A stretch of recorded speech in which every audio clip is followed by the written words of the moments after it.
that I remember playing like Little League. Right. Was 8-9. I was just thrilled to be playing. I always asked what the score was. Hey, what's the score again? There you go. Now that's the 8 and 9-year-olds I remember. Well, and it's funny because there's a rule you only can have 5 runs in an inning. Like seriously? Yeah.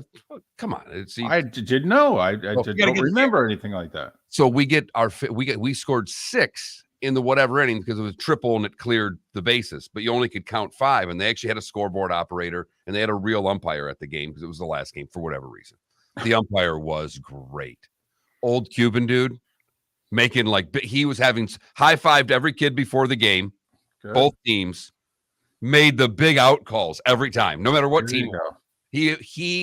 I looked at him before the third. I walked up and I says, "Would you start having some fun out here? You're taking this way too serious." Exactly. And he looked at me because he didn't get the sarcasm at first, and I started laughing. I'm like, I go, "You're having a ball, man. This is great." But they had to take a run off the board, and our whole team was like, no, we've got 11. I'm like, we can only get 5 in an inning, kids. That's all we're allowed to get. Take it easy.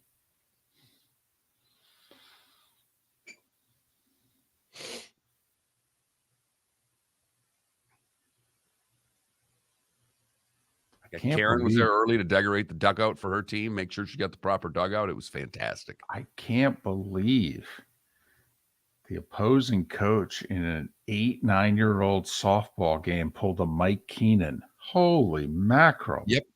First time I ever saw that was the 86 playoffs.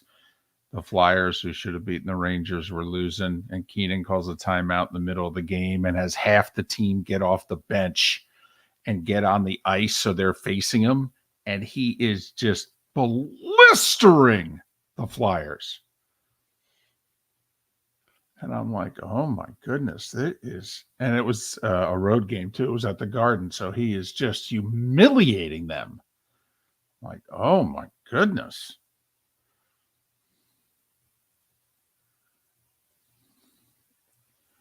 That's when you could do that kind of thing back in the day. Yep.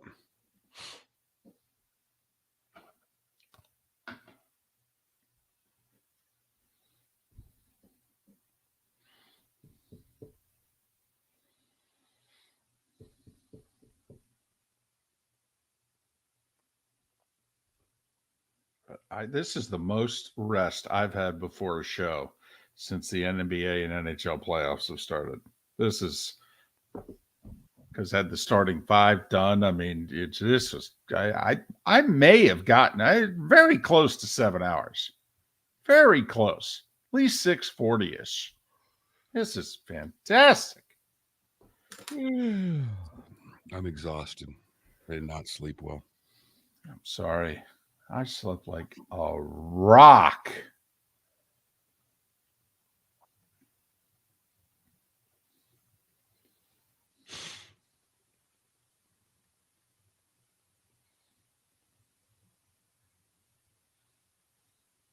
I played grandfather yesterday. I saw a gift. We had to go to Target for something, and I'm not even paying attention. I saw a gift, and I went, I'm going to get that. So she's getting a shopping cart today. Look at you. 10 seconds. And it makes noise. So it's the perfect gift.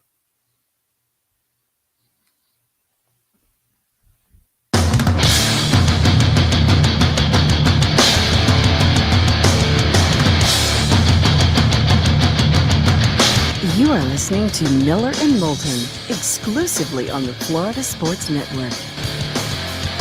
And now, here's Mark Miller and David Moulton. Top of the morning to you. Hope you had a great weekend.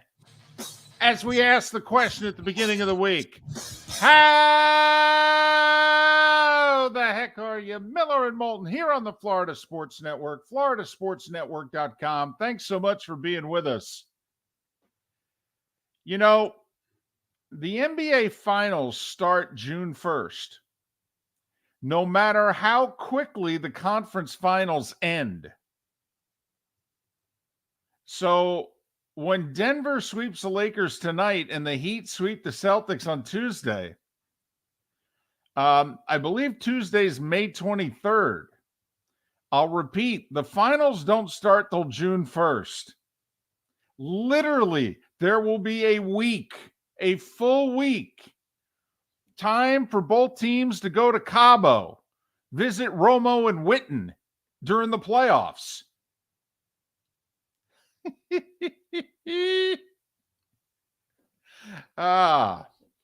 Great sports weekend. Top of the morning to you, Mark. How are you? I'm doing really well, David. Great sports weekend. Holy cow, the PGA was fantastic. The Heat continued to amaze everybody in the basketball world, and the Florida Panthers go to overtime again. And, well, we know what happens when the Florida Panthers go to overtime. Correct me if I'm wrong. In hockey, we're 2 games into both conference finals. So that means we've played 4 games in the conference finals. Mark, how many of the 4 have gone to overtime? That would be all of them. I thought that was the case. Yes. And yet we have a 2-0 in one and a 2-0 in the other. Right. Just like we got a 3-0 and a 3-0 in the NBA as well. So we've had compelling playoffs until we get to the conference finals.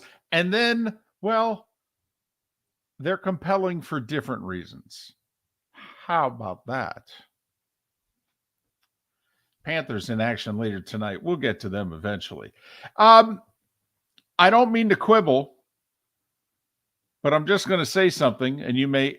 I found Oak Hill, the course where they had the PGA. I found the course very boring. Only 2 par 5s. I felt every course, it was more a U.S. Open to me than it was a PGA in this sense. The whole thing was, are you finding the fairway off the tee? And if not, good chance of making a bogey. Life in the rough here is not easy. I don't know. It's funny. I found the course boring. I found the leaderboard riveting. I found the course boring. Am I wrong? A little bit. That just could, I mean, but to each his own, beauty in the eye of the beholder. You are right that we talked about it going into the week, that the fairways, because of the way the greens are, but Saturday with the elements, how could a course be boring with what was going on? I mean, it was torrential downpours and they're having to play through the elements. So I was all in to every part of that, to watch these guys have to tough it out, to do something that we don't normally see. They usually play golf in beautiful weather. So there was nothing boring to me about Saturday in the elements. Did you think that there was an opportunity for CBS to do a little Caddyshack drop-in at some point? Bill Murray and the Priest, making the turn in which Bill Murray goes, I don't think the heavy stuff's going to come for quite some time. And the Priest goes, hey, the good Lord is not going to get in the way of the greatest round of my life. Definitely always time for that drop. I thought it was interesting because the rain finally calmed down, and that's when it came. When it came back the second time, it was pouring. I mean, it was, I thought, wow, are they going to have to stop this? It was raining so hard at one point. But I thought Saturday was great. And to me, the leaderboard may have made up for it, and they were making shots. Guys made birdies yesterday. Guys were, Scheffler shoots 65 yesterday. I know. I mean, and the 2 of the 3 guys who tied for 4th both posted 65s also. Yeah. And that's what I was fired up about, because I watched from the time it came on the air Saturday and Sunday. Saturday morning, I was watching Plus, for crying out loud. Look at you. All in. And yesterday I was watching the early rounds to see if there were birdies out there, to see if somebody was going to be able to go post a number. And I literally told my wife, I said, there's a 65 out there today. If Scheffler shoots 65, Koepka's got to make birdies to win. If he just shoots even, he's not going to win. And damned if Scheffler didn't shoot a 65. And Koepka made birdies to win. Hey, I have a quick question. I don't always keep up on everything that's going on in the world of sports. What tour is Koepka playing on? It'd be the Live Tour. I thought so. And let's see. They have a T second in the Masters and now a first in the PGA out of Mr. Koepka. Well, right. And also Phil was T2 in the Masters, DeChambeau T4 at the PGA. Yeah, no, they've got a few guys apparently that can play a little bit of golf. By the way, biggest news of the PGA, not Koepka winning. Scotty Scheffler post game. Did you hear what he said? Because they brought up the Scheffler. Well, Koepka with the win, coming off a T2 at the Masters. And I've seen conflicting stories. I've seen it moves him to second on the Ryder Cup point standings. I've seen it moves him to sixth. Well, there's a big difference. Because if he's second, I don't think he can be knocked off the team. Top six automatically qualify. I don't know if he could be knocked off the team if he's already second. But if he's sixth, then he's holding down the last automatic spot and he can fall out of the top six, obviously, pretty easily. Remember, he's only going to gain points in 2 other events, while the other golfers can gain points in about 10 other events between now and when they pick this team. And Scheffler was asked about, hey, right now, he's on the team, what have you. And Scheffler said, yeah, I want to win. We haven't won over there in a long time. I want the best golfers on the team for us to win. I mean, Scotty Scheffler basically said, I don't care how many guys you pick off of that tour. If that's our best team, that's who we're taking to Italy. I was like, well, I'll be damned. And great little story there of Scheffler saying that, and a great story of Koepka winning it. Neither of them are the top story of the PGA, and not close. Michael Block was the top story of the weekend. The 46-year-old teaching pro from California that goes and shoots 71 yesterday to shoot 1 over for the championship. Are you kidding me? 70, 70, 70, 71. The best up and down of his life. It made sure he went home with a little over $250,000, and he's in next year's PGA. And did you see what they did north of the border? Classy move by RBC Canadian Open. They extended an invite to Block and said, inspired by your play, why don't you join us? Good for them. I will say, though, he had to make a hole in one to get back on TV there. Oh, what? Well, he was going to get on 18 no matter what. Right. They were going to show him on 18. But the fact that he didn't know he had a hole in one, and he's got Rory hugging him because he goes, wow, Rory hugged me because it's close. I mean, they mic'd him up on Saturday. Yeah. And he birdies the hole. There's a little bit of a jinx now going on when they mic guys up. They've been screwing up right afterwards. They mic'd him up on 14. He birdies it. Remarkable. Did you see the watch? Remarkable. Did you see the watch party that his club had in California? That place was packed. Well, you're damn right. That's cool. It obviously shows he's a nice guy. They not only pay him $150 for a lesson. All right. They really like the guy. I loved how afterwards he looked at Amanda. He said, Amanda, I'm never going to do this again. I'll never do better than this. This is as good as it'll get. Hadn't made a thing all day either. Snuck in that 6-7 footer on 18. It was as if the golfing gods just kind of gave a little push at the end. We'll tuck you in here. You're not going to miss this one low side. We'll tuck you in here. You're coming back next year, buddy. Amazing. Great story. It had been a very long time since a club pro had put forth a performance like this in the PGA, right? Don't you have to go back to the 90s? Yes. Last top 20 was in the 90s. That's awesome.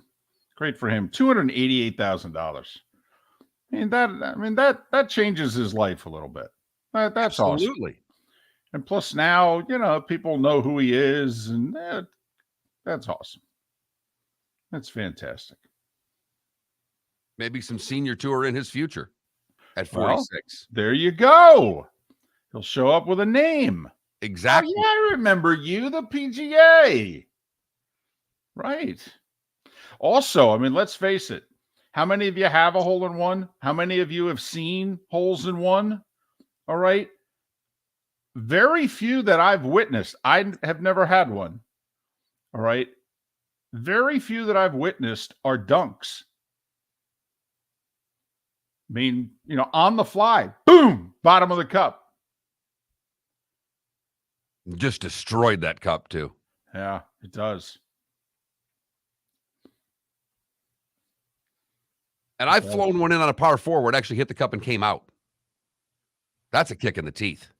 That is. Because it's got to stay in. You know that? Right, exactly. No, you have to pick it up, in Out of the the hole. cup. Right. Okay. If it's somewhere else, it's not in the hole. Right. Mm-hmm. Yep. That's how that works. So that was cool. So the Heat are unbeatable all of a sudden. They are the 86 Celtics. They are the 96 Bulls.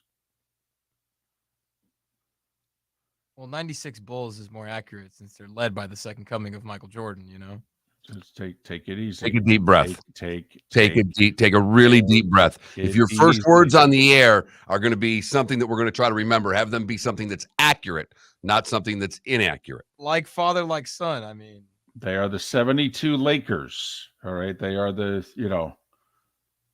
man, oh man. I am curious, and I'll tell you what, I will wait till after the break to bring up this point. Look at that. You can tell David Moulton is well rested. The Heat blowout allowing him to take the fourth quarter off, an early morning tease, plus the starting 25 minutes away. What the hell's going on around here? Hello, friends and family of Southwest Florida. Are you looking to tap into the electric vehicle market? Well, look no further, because we here at Southwest Florida Golf Carts have just what you need. E-bikes, golf carts, LSVs, scooters, and more. Come down and talk with one of our experienced sales reps, have a soda and a smile, and you could be cruising the streets in your new EV today. Stop by the store or visit our website at flgolfcarts.com and enter for a chance to win $100 off your next purchase by answering John's monthly sports question.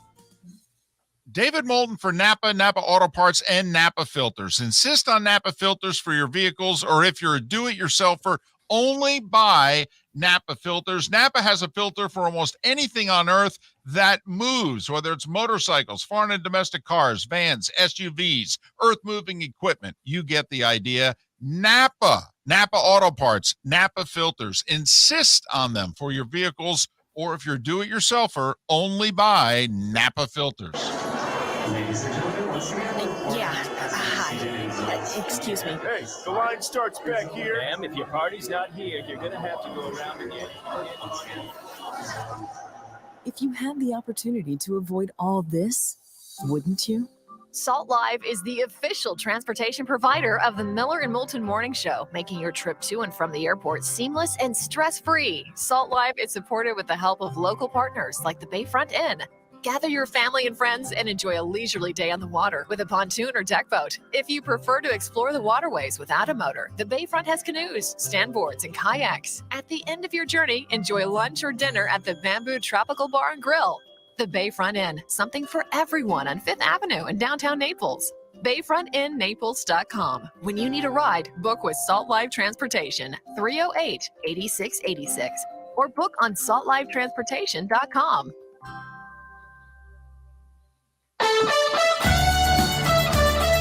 You were listening to Miller and Moulton on the Florida Sports Network.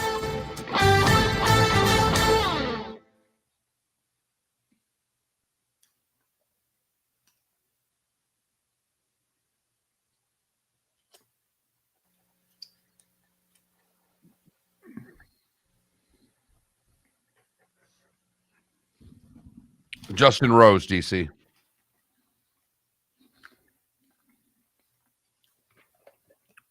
Did you hear what he said? He's a big Justin Rose fan. He was nervous as hell. He couldn't look him in the eyes till like the fourth hole. He just kept looking down, looking at his feet. Called him Rosie.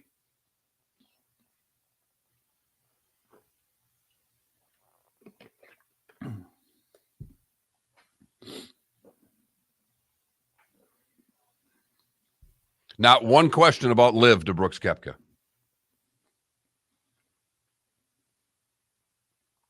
I mean, not that I thought CBS would ask one, but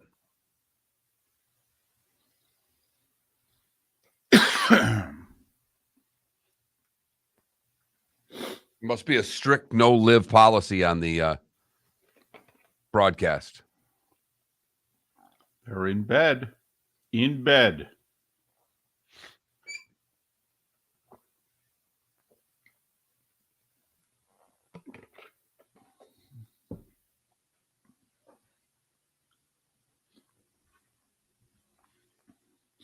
I'm actually wondering if this year, because there's nothing that's going on between the two tours this year.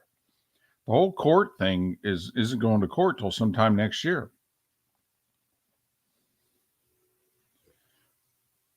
And I wonder if because of it, if like this whole war ends.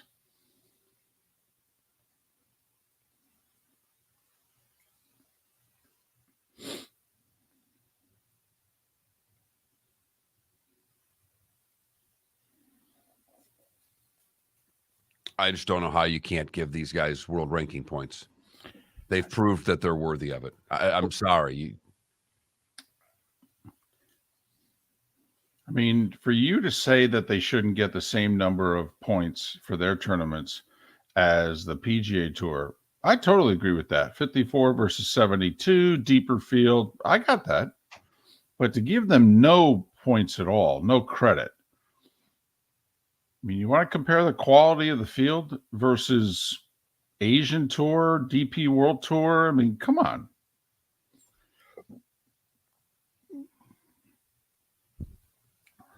I mean, give them half points.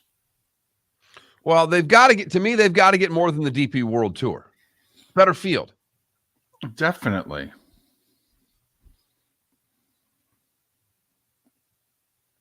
How about UCLA getting bounced by Liberty in the College World Series or the college softball?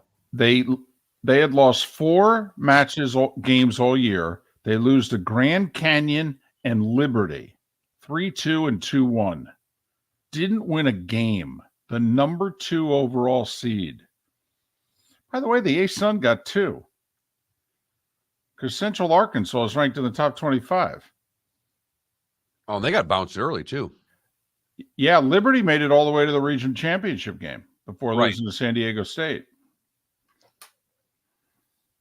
Well, Friday night I was watching the San Diego State Liberty game at like 11 o'clock at night. Wow, you were channeling Fred, weren't you? Well, the other games that ended, I was up. I had energy, and I'm like, oh, sure, because okay.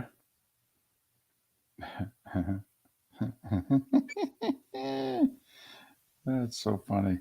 45 seconds. Only 3 of the top 16 seeds didn't make it.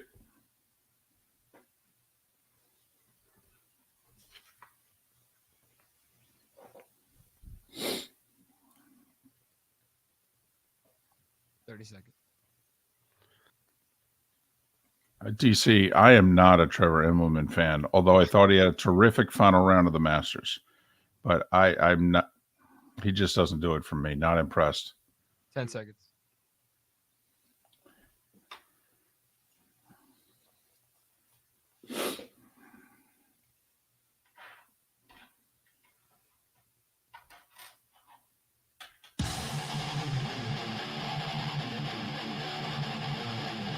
You're listening to Miller and Moulton, exclusively on the Florida Sports Network.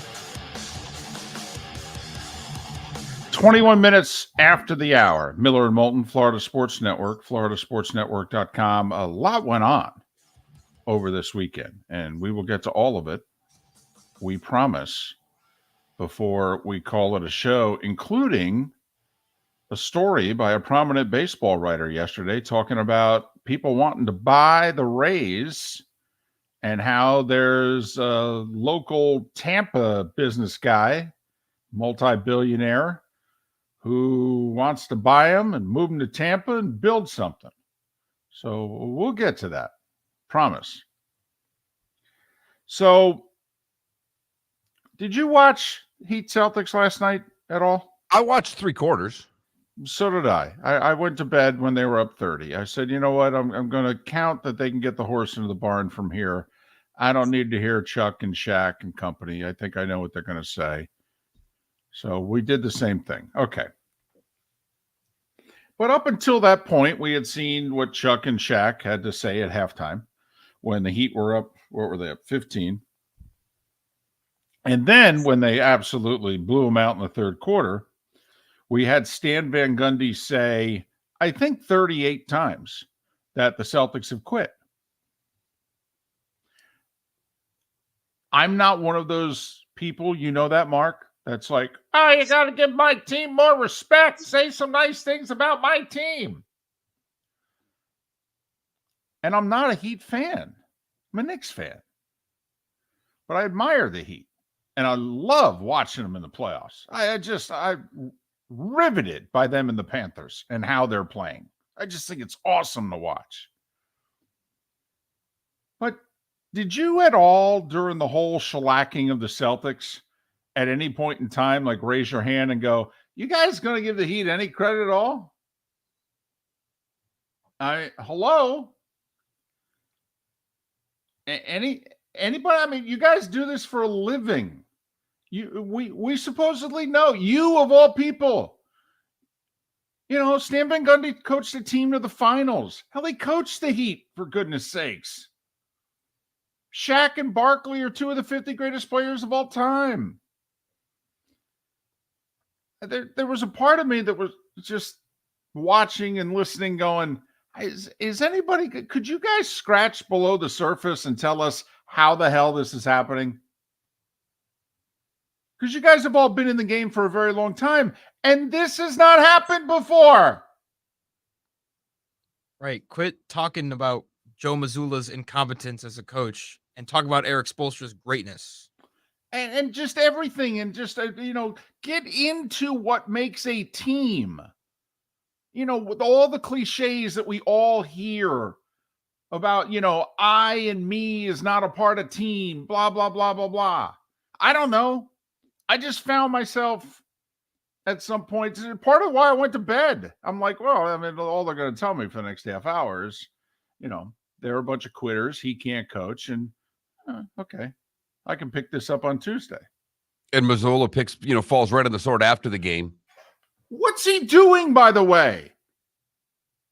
What's he doing? I didn't have him ready to play. Like, you should have to get them ready to play.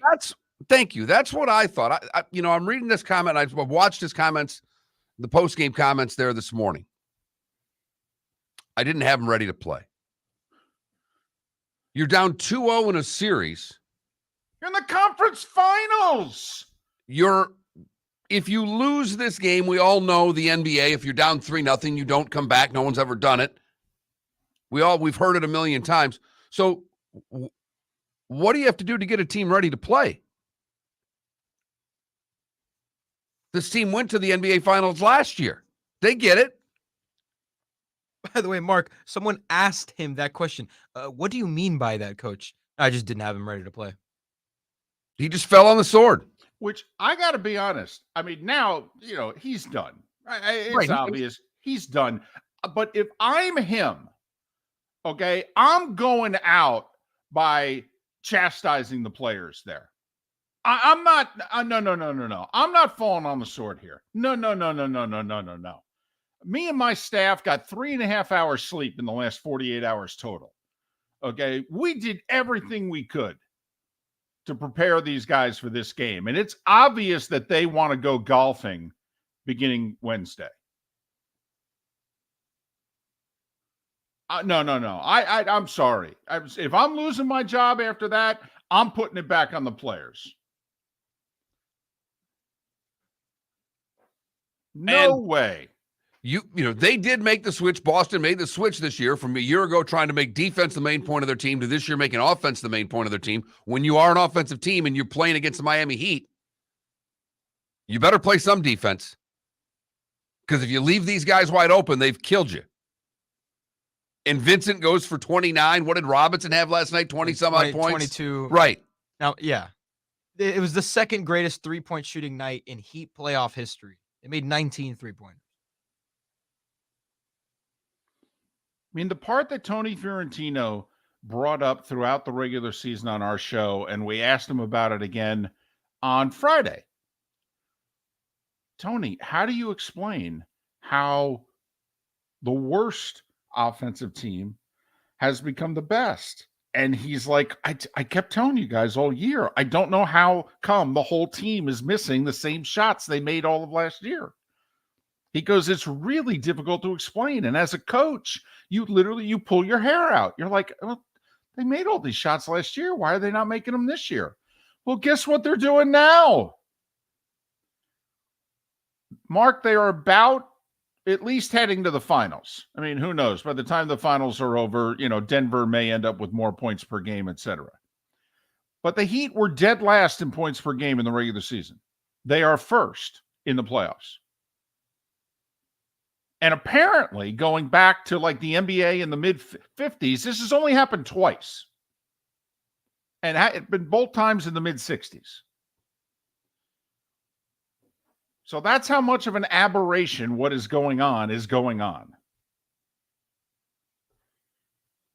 But I thought, Mark, and we all know by now, we're smart enough to know that the coaches use these post-game things as the beginning of the next game and the ramp up and the psychology and all that. I thought Missoula took the totally wrong tack there. I'm sorry. Okay, when you start questioning me, you go, well, I'll tell you what, I coached harder than these guys played.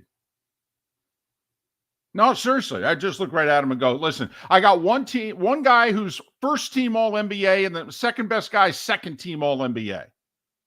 And we got humiliated tonight in the conference finals. Okay, I can't explain it. Ask them.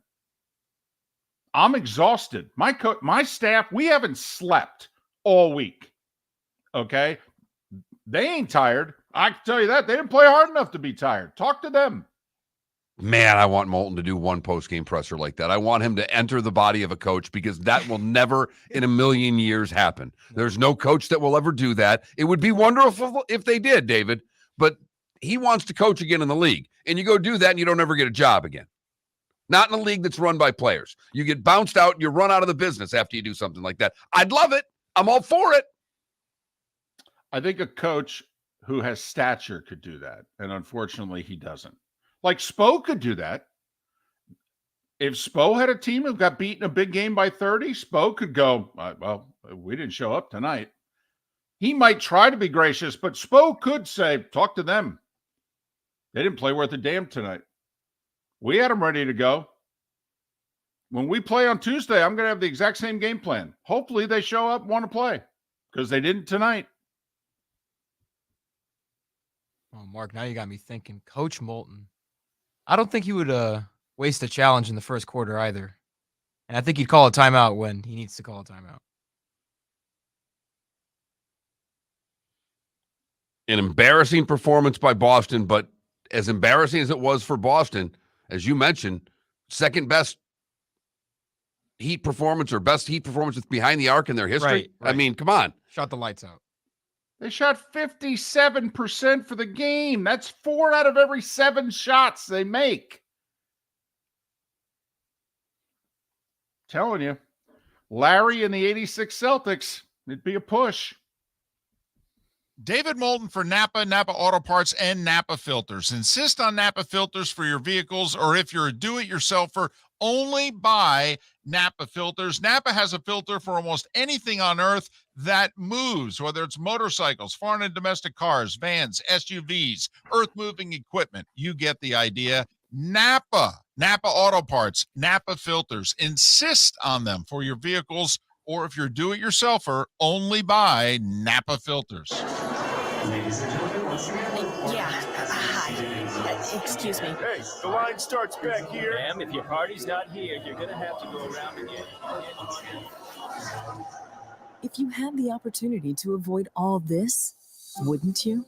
Salt Live is the official transportation provider of the Miller and Moulton Morning Show, making your trip to and from the airport seamless and stress-free. Salt Live is supported with the help of local partners like the Bayfront Inn. Gather your family and friends and enjoy a leisurely day on the water with a pontoon or deck boat. If you prefer to explore the waterways without a motor, the Bayfront has canoes, standboards, and kayaks. At the end of your journey, enjoy lunch or dinner at the Bamboo Tropical Bar and Grill. The Bayfront Inn, something for everyone on 5th Avenue in downtown Naples. BayfrontInNaples.com. When you need a ride, book with Salt Live Transportation, 308-8686, or book on saltlivetransportation.com. Hello, friends and family of Southwest Florida. Are you looking to tap into the electric vehicle market? Well, look no further, because we here at Southwest Florida Golf Carts have just what you need. E-bikes, golf carts, LSVs, scooters, and more.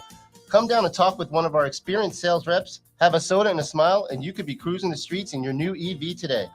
Stop by the store or visit our website at flgolfcarts.com and enter for a chance to win $100 off your next purchase by answering John's monthly sports question. You are listening to Miller and Moulton on the Florida Sports Network.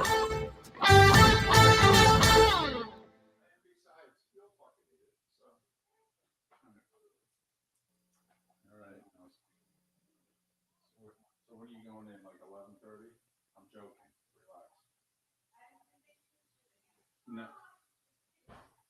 Wait, last night it was good for you.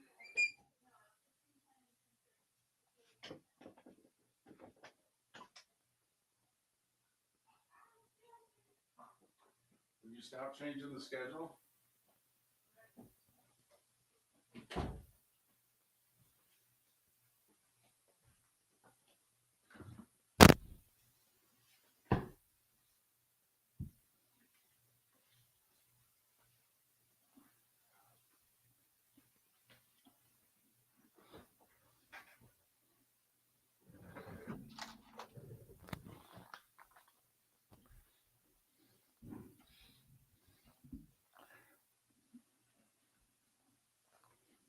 McMillan, yes. My answer to your question is yes. God.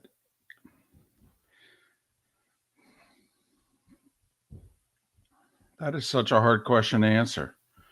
They both beat the best team in the league in the first round. Although the Heat did it in 5.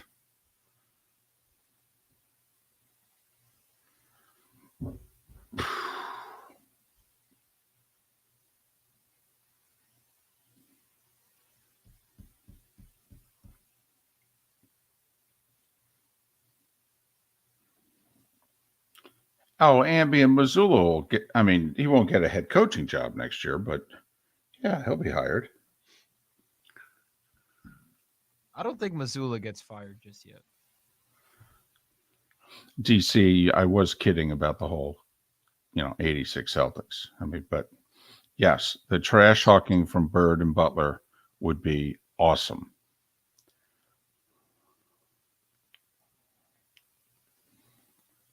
I'm sorry, Felipe. What'd you say? I said that I don't think Missoula will get fired just yet. When they get swept, he'll get fired. He made the conference finals On a team that was supposed to win the NBA finals. right? Felipe. I'll bet you a lunch. I'm not going to talk a lot of smack. I'll simply bet you a lunch. If they lose game 4, he gets fired. I think right he gets, after. within 2 days. What's the difference? If it's a week, No, that's what same thing. He'll put it this way. If they lose Tuesday, he'll get fired before the finals start.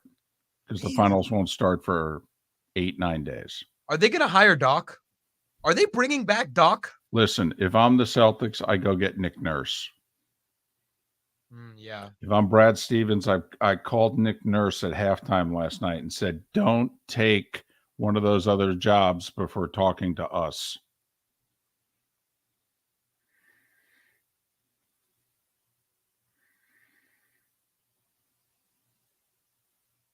Crazy. So, DC, you had a problem with the penalty they called in overtime? In the Panthers game? I was going to say it was such an obvious penalty. Yeah. I mean, the guy couldn't even get his stick on the puck. Matthew Tkachuk is a Panthers legend. You said it, Mark. If you score an OT goal in the playoffs, that's legendary. He's done it 3 times. Yes, but you have to have a team that people care about to be a legend. Okay? I read this long article about the new Panthers owner and all the stuff he's doing, and it's great. They ain't going to have any fans next year when the season starts. Why are South Florida? Because South Florida know fans are why. the worst fans in the world. Yes, we're the worst. World. Not the world. World. Yeah, Brown Chicken. The final start Thursday, June 1st, period. It doesn't matter if these series both go 4 or 7. The final start June 1st.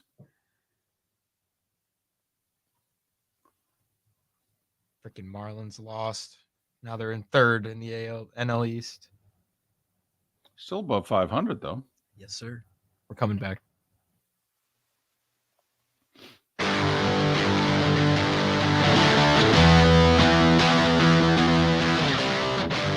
You're listening to Miller and Moulton, only on the Florida Sports Network. 22 minutes before the hour. Miller and Moulton, Florida Sports Network, floridasportsnetwork.com. So during that commercial break, I went out to the kitchen to, grab me. Make some eggs? To grab me some fluids. And the wife goes, "What's going on in there? You're fired up. Somebody do something bad?" I go, "Well, no, kind of. But yes, fired up. It's a Monday. That's how we roll on Mondays. We're always fired up on Mondays, particularly after a weekend as good as this one. Come on, it's tough to have a bad sports weekend. And we haven't had one of those, I don't know, since maybe July of last year. Maybe. So with that in mind, it's time for The Starting Five. 5 stories you need to know. It's the Starting 5 on Miller and Moulton. Here's number 1. What do you lead with, by the way? Should we go PGA? Brooks Koepka won it by 2 over Scotty Scheffler and Victor Hovland. He shot a final round 367. He had a 1-shot lead heading into 16. He made birdie. Hovland, his playing partner, made double. That kind of ended it. 4-shot lead with 2 to play. Bryson DeChambeau, T4. Cam Smith, T9. They play on that LIV tour along with Koepka. Rory, T7. Justin Rose, Patrick Cantlay, T9. And yet, is the story of the PGA 46-year-old club pro Michael Block. Yes. Club pro out of California. 70, 70, 70, 71, including an up and down par on 18, which got him T15, which gets him into next year's PGA. He had a hole-in-one on the back 9 on Sunday, playing with Rory McIlroy. It was Tin Cup-esque, only it was real. I loved how he kept asking, did that go in? He made $288,333. All the other guys in this tournament, they don't need the money. He needs the money. Good for him. Oh, by the way, for Koepka, it's his 3rd PGA. It's his 5th major. Since they've gone to stroke play, which I believe they did in the 60s with the PGA, you know how many people have won more PGAs than Brooks Koepka? 2. And Mark, if you had to pick 2 golfers out of a hat for any golf trivia question, which 2 would you pick? Jack Nicklaus and Tiger Woods. Mark, you are correct, sir. Jack won the PGA 5 times, Tiger 4. It's also Koepka's 5th major. Mark, how many golfers under the age of 47 who are currently playing have won 5 or more majors? 1. Who? Brooks Koepka. Thank you, Mark. It also moved him to second on the Ryder Cup points list. Unlike the Euros, the PGA of America, who runs the Ryder Cup, they have not disqualified LIV golfers from being on the team. And Koepka is now in a position to automatically qualify, not even be a captain's pick.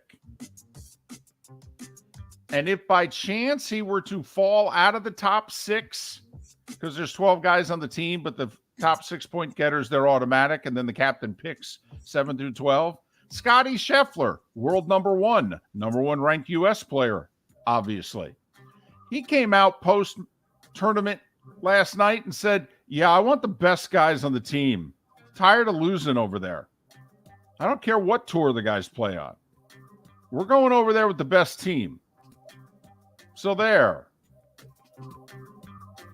Mark, is it possible, and we'll talk about this later on, is it possible that the PGA of America, I mean, everything they did this week, they did not jury rig the tee times and the groupings. They put prominent LIV guys with prominent PGA Tour guys. I mean, they treated this the way we would have seen this field a year ago. And now we got the Ryder Cup, and the PGA of America has had many opportunities. I mean, come on, Mark. We talked about it for months. What if one of these guys wins a major? What if these guys qualifies or should obviously be chosen for the team? I mean, the PGA of America could have done what the DP World Tour did. They disqualified all those Euros. How foolish does the DP World Tour look right now compared to the PGA of America? Incredibly foolish, but we're not done yet. So the powers that be still have time to screw this up, David, and don't think that they aren't talking about ways to screw it up right now. Well, it's true. It's kind of like when Pete Rose was coming up on being voted into the Hall of Fame, and everybody went, wait a minute. In how many months they can vote him into the Hall of Fame? We got to change the rules. NBA. The Heat humiliated the Celtics last night. 128-102. The game was not that close. Heat were up 8 after 1, 15 at the half, by 30 after 3. It's the third biggest deficit that the Celtics have ever had in a playoff game after 3 quarters. This just in, the Celtics have played a lot of playoff games. Gabe Vincent with a career-high 29. He was the 4th leading scorer on his college team, by the way, his senior year. Duncan Robinson with 22. The Heat shot 57%. Hey, Mark, Jason Tatum and Jaylen Brown combined. Care to guess how many points they had last night? 26, something like that? 26. Correct. Gabe Vincent, 29. A first and second team All-NBAer, 26. No NBA team has ever been up 3-0 and lost a series. It's happened 4 times in hockey. It's never happened in the NBA. Joe Mazzulla tried to take the blame afterwards, the Celtics head coach. He said, I didn't have them ready to play. I didn't realize that at this point in the playoffs, a coach needed to have his guys ready to play. I mean, you asked me before the series. We said the Heat have a huge coaching edge. And you asked me, how much is Spo worth? And before I could answer, you said, I'll give it $1.25. Is Spo worth 8 points? And I said, no, he's worth 12. Well, is he worth 26? I mean, how much of this do we think is coaching? And how much of it do we think is the Celtics have lost their heart in the last few days? I think it's B. If they had a heart to begin with, it has been taken away by the Miami Heat in this series. They thought this was going to be easy, that they were going to be – they read the press clippings. It is what it seems like. They thought, hey, we're better than we were a year ago. The Heat aren't as good as they were a year ago, and we beat them last year. How are we going to lose this year? And when we beat the Sixers, we were going to the finals. By the way, how many of you are retiring today? Because at tip-off last night, the Celtics were a 4.5-point favorite. I did not tweet this out, but I said it out loud and I texted it to a couple people. How in the world could the Celtics have been favored last night? So they were 8.5-point favorite in game 1, they lost. 9.5-point favorite in game 2, lost. The Heat are unbeaten at home in the playoffs. I mean, I don't know, a push? Heat by 2? I mean, you expect a great effort. The Celtics were a 4.5-point favorite last night. Literally, I'm like, let me get this straight. I get Jimmy buckets and 4.5 tonight? Are they watching the same series I am? What the heck? You talk about no respect. And now I'm trying to wonder, will the Heat actually be favored in game 4? Remember, David, the experts before this series at ESPN gave the Heat a 3% chance to win. That's all right. The graphic screwed up last night after the game. It still listed the Celtics as having a 72% chance to win this series. Like, press refresh! Hit the refresh button! Nuggets try to sweep the Lakers tonight in Los Angeles. Lakers a 3-point favorite, 8:30 ESPN. NHL, Vegas scored with less than 2.5 minutes to go to tie it, and then on the second shift of overtime, won it. They beat Dallas for the second straight game in overtime, 3-2 the final. They're up 2 spit. Panthers are up 2 spit. They've won both their games in overtime. Matthew Tkachuk scored in both of them. Liam, and then he just leaves the ice. Get out. We're at. Open the Where's door. the door? Get the door open. We're out. We have a plane to catch. 8 o'clock TNT tonight. Panthers try to go up 3-0 against Carolina.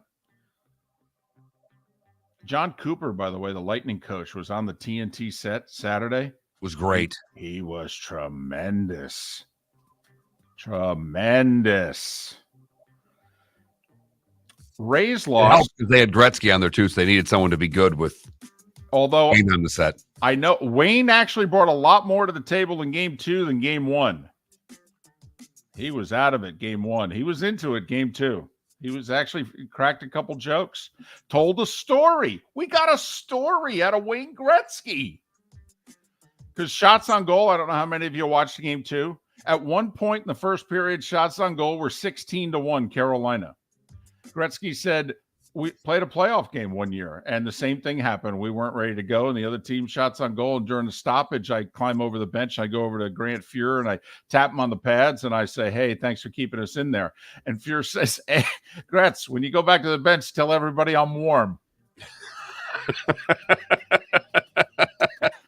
Rays lost 6-4 to the Brewers, but they took 2 out of 3, only their 4th home loss of the season. Josh Lowe with a homer and 4 RBIs for the Rays. Yankees swept the Reds 4-1. Both managers ejected. By the way, those 2 managers have been ejected more than all the other managers in baseball over the last 3 years.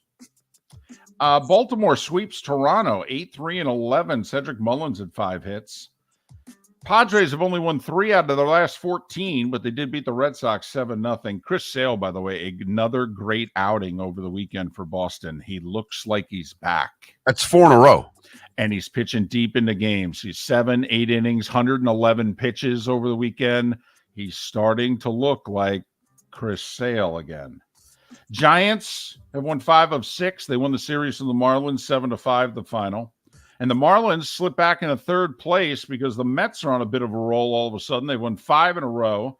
They sent both Scherzer and Verlander to the Hill yesterday in a doubleheader. And between the 2 of them, they threw 14 innings and gave up 1 run and 6 hits. And the Mets swept the Guardians 5-4 and 2-1. Braves beat Seattle 3-2. Phillies got a 2-run pinch hit homer in the 7th to beat the Cubs 2-1. Washington pounded out 18 hits, beat Detroit 6-4. Arizona 8, Pittsburgh 3. Pirates are 4-13, Mark, ever since they went to St. Pete with the second best record in baseball. Arizona's just a game and a half behind the Dodgers, who got doubled up by St. Louis 10-5. Cards won 3 out of 4 in that series. White Sox sweep the Royals 5-2. And yet Kansas City at 14-34, Mark, is 4 games better than the 10-38 A's. who lost to Houston 2-0. 10-38. Correct. They're on pace to win like 44 games.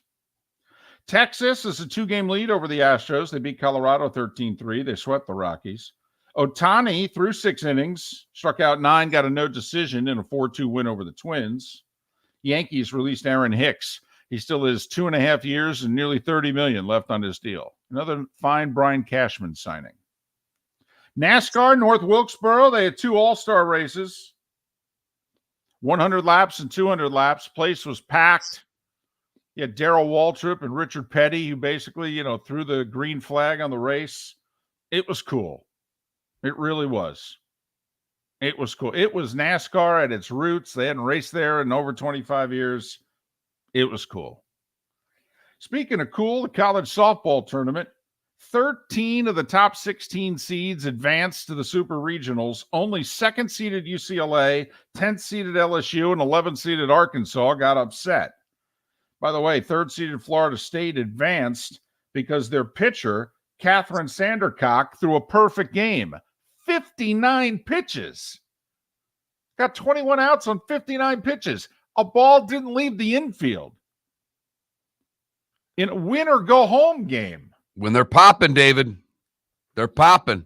Florida got eliminated by Stanford, and UCF got eliminated in the Tallahassee Regional also. And it's 7 minutes before the hour. That was The Starting Five. 5 stories you need to know. It's The Starting Five on Miller and Moulton. Here's number 1. I played that intro there. That's We know. Yeah, you did. Yeah. Wow, my bad. By We the know. way, Josh Berry and Kyle Larson won the 2 all-star races at North Wilkesboro. Miller and Moulton. Felipe is getting ready to go on vacation. He's brought someone in to train, and he's doing a hell of a job right here, exclusively on the Florida Sports Network. Ladies and gentlemen, once again. Yeah. Hi.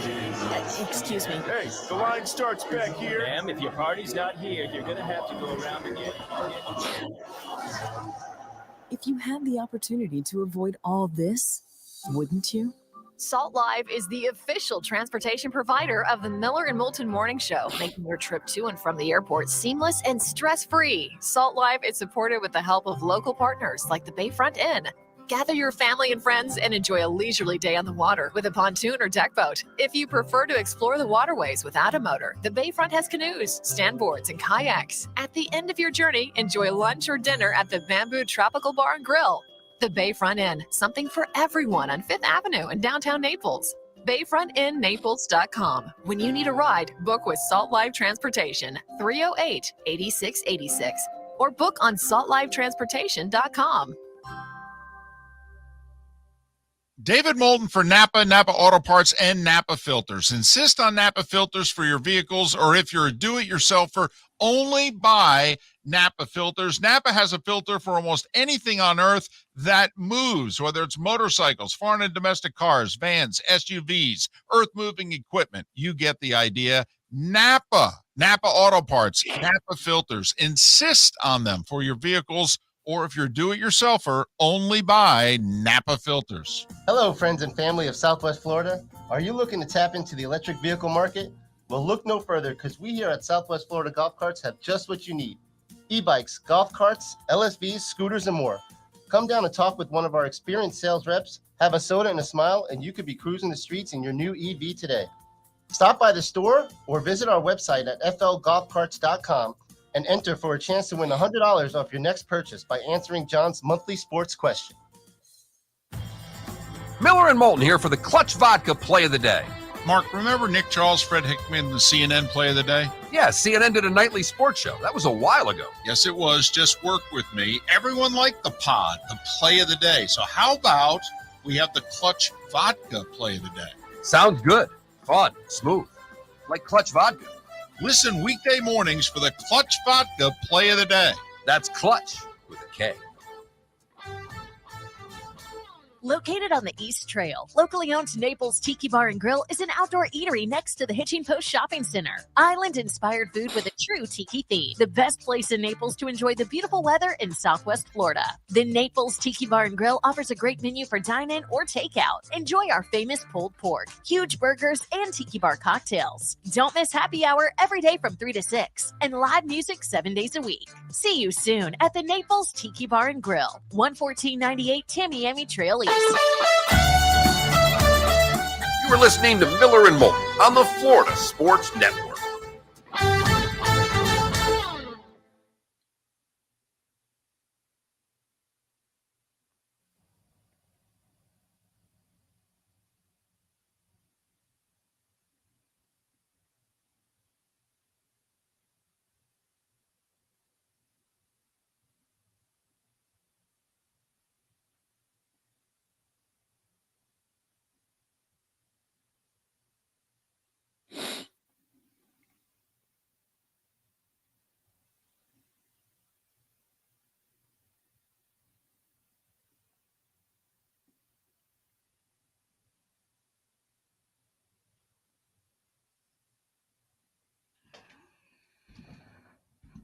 Hey, you know that thing you sent me about the drummers? That was like an Onion account for music. A while back, the Foo Fighter drummer thing. You sent me a text, I don't know, a week and a half ago about the Foo Fighters adding the Dead's drummers. Okay. It was a parody account. Okay. It also had Axl Rose becoming their lead singer. I saw that. I just see that the Foo Fighters got a drummer. That's what made me think of it.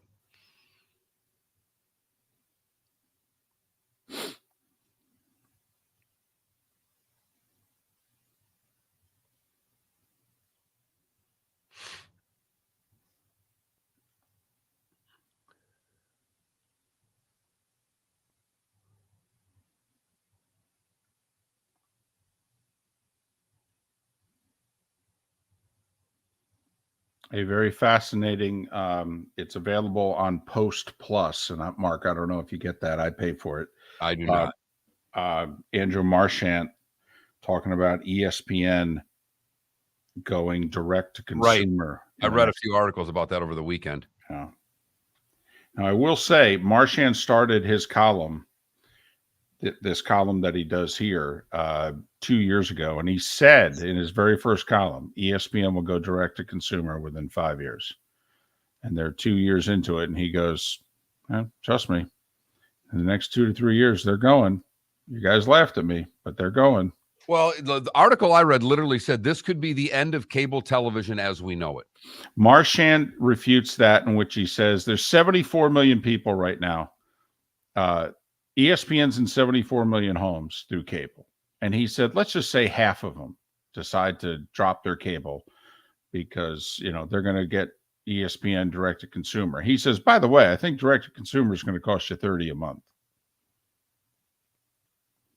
He goes, so you want to drop your cable and you're paying whatever, you basically buy your cable because you want ESPN. You're dropping your cable. He goes, so you're going to pay $30 for ESPN? Why would you pay $30 when you're only paying $10? But you're paying it as part of. I know. Right. But just to get it a la carte where you don't have to pay for everything else. But he doesn't think it'll mean the end of cable. He thinks you'll still have 40 million people with cable. I mean, the only reason I have it is because of the quality of the internet. If there's somebody else who can do internet better than Comcast, I'd ditch it in a heartbeat. Well, and I think our neighborhood's switching over completely. Like, we're getting fiber in our neighborhood, so I won't need Comcast.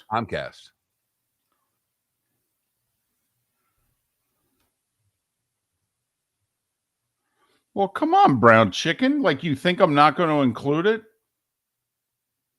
Yeah, in we're the saving spoilers for the people who taped the net.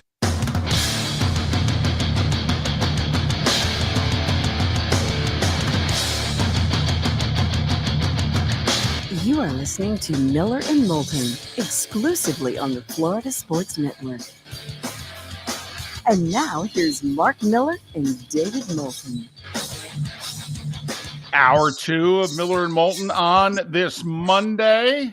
Thanks so much for being with us. John Carney, an hour from now. Ken Rosenthal wrote a story yesterday in The Athletic about the Rays attracting potential buyers in town and out of town.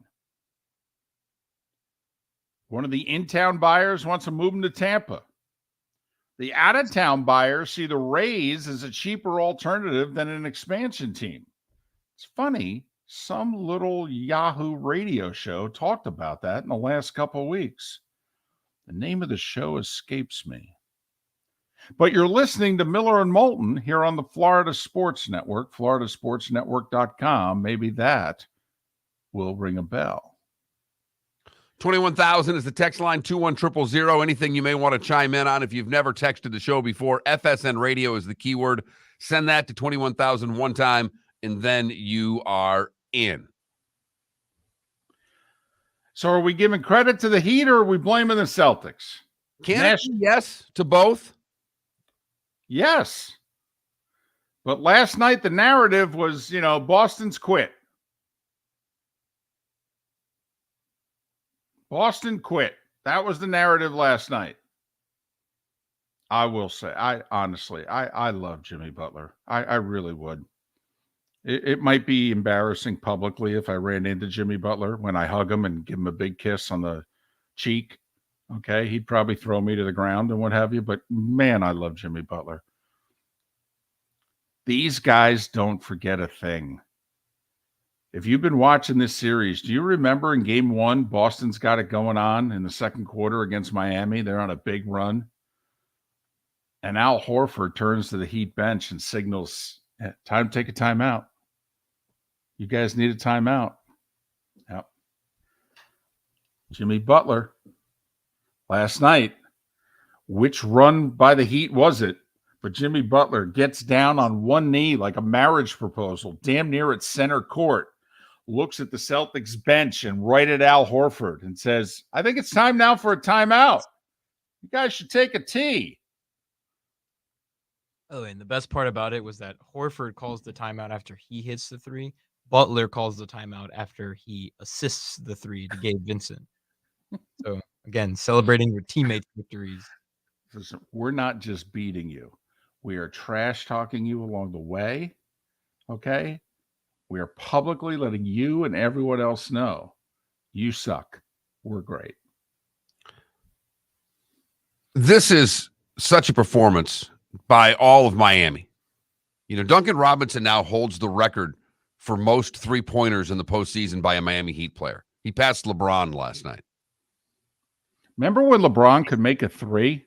I digress. You remember when Duncan Robinson couldn't get on the court? Yes. And Mark, that was a month ago. Thank you. But then it all goes back to that, Mark. Staying ready. That's what Spo does. Unlike Joe Mazzulla, apparently. He makes sure that his guys are always ready. Duncan Robinson, you're right, was out of the rotation. But Felipe, listen, there were times when Spo turned to these guys in the regular season and they didn't perform. It's why we thought about the Heat the way we did heading into the playoffs and after Tyler Hero got hurt. We thought, well, he's going to have to turn to guys who, quite frankly, have sucked all year. Kyle Lowry sucked. For 2 years, Kyle Lowry sucked.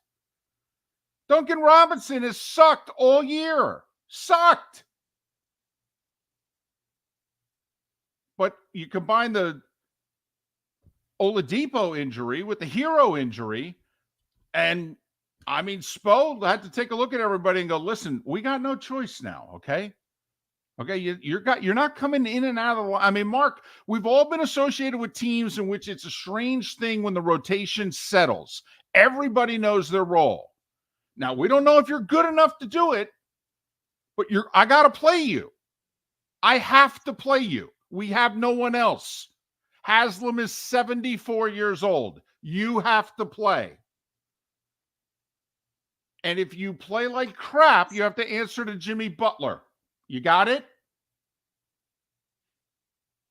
And it's worked. When it didn't work all year long, it's working now. And it is absolutely amazing.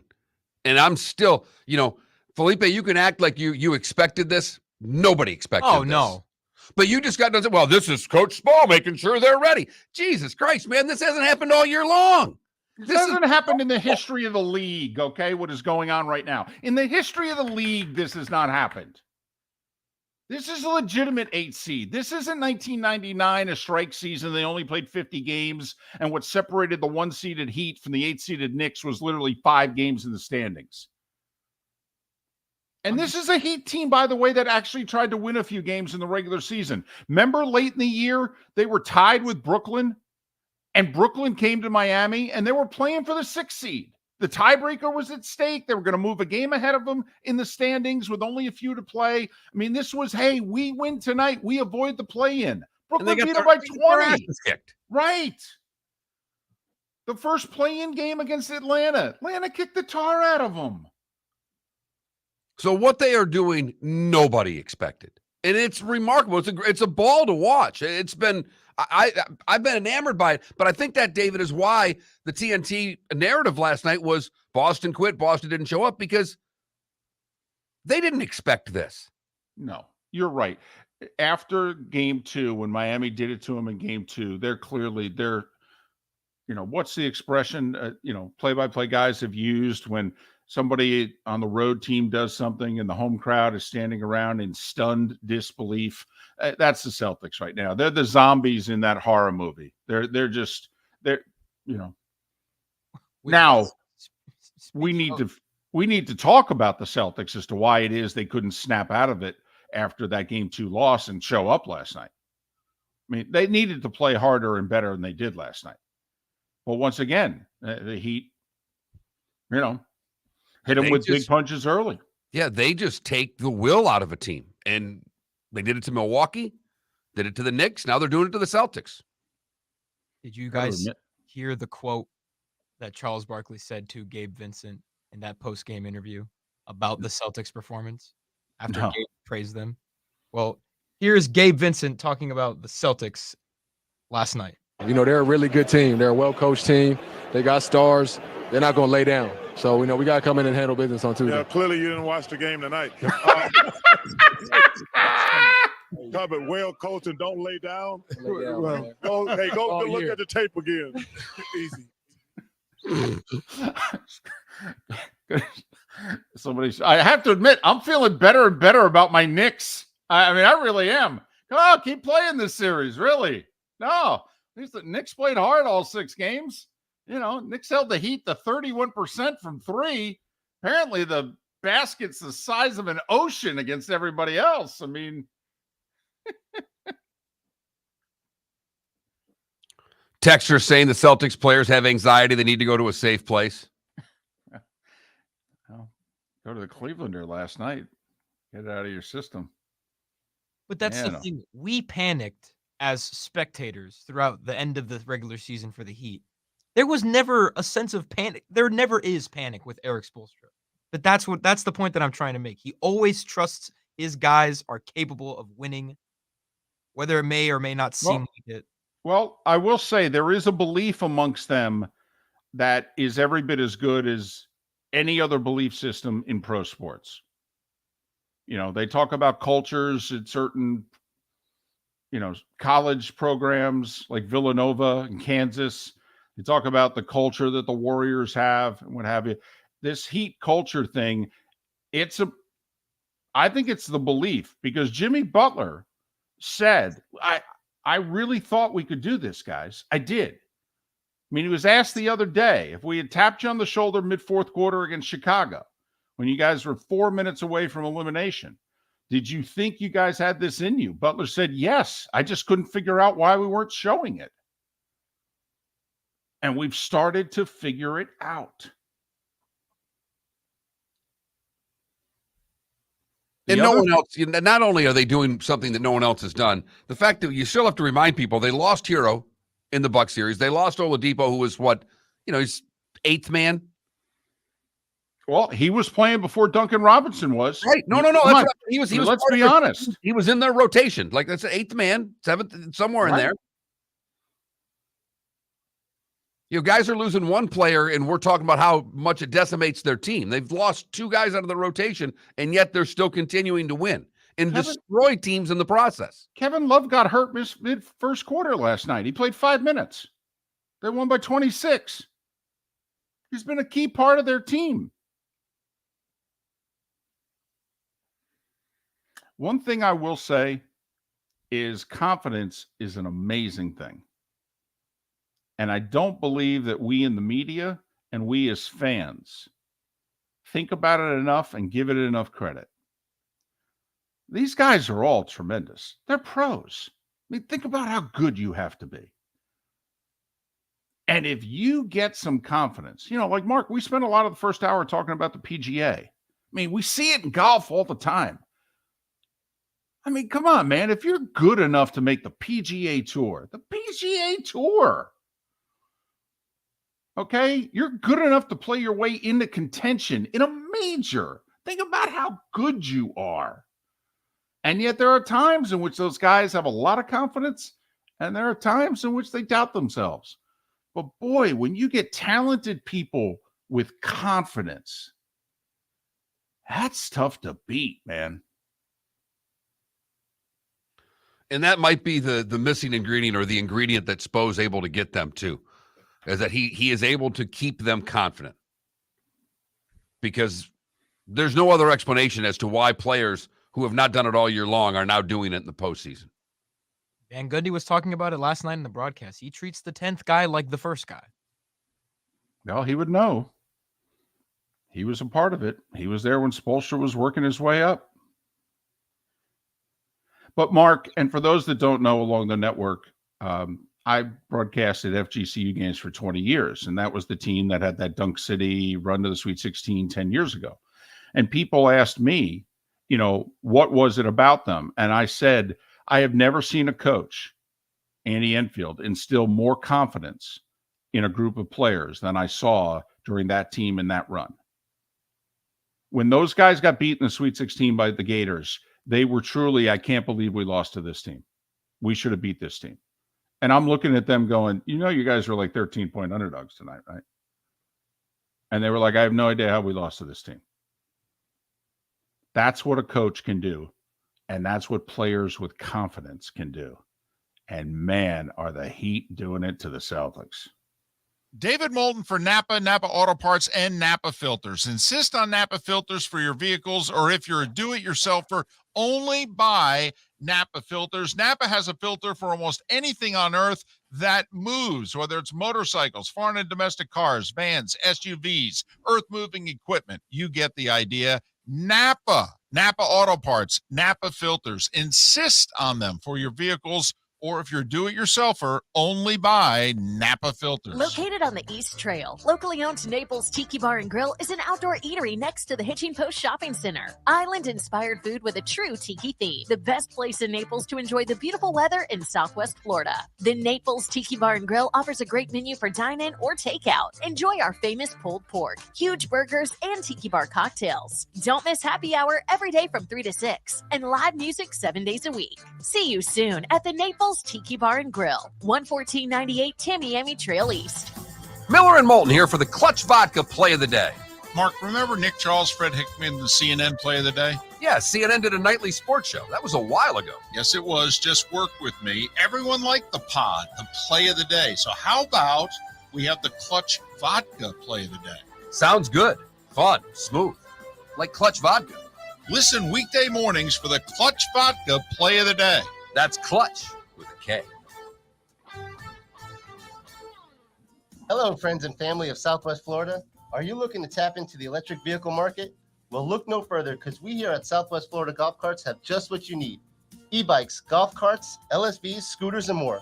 Come down and talk with one of our experienced sales reps, have a soda and a smile, and you could be cruising the streets in your new EV today. Stop by the store or visit our website at flgolfcarts.com and enter for a chance to win $100 off your next purchase by answering John's monthly sports question. You were listening to Miller and Moulton on the Florida Sports Network.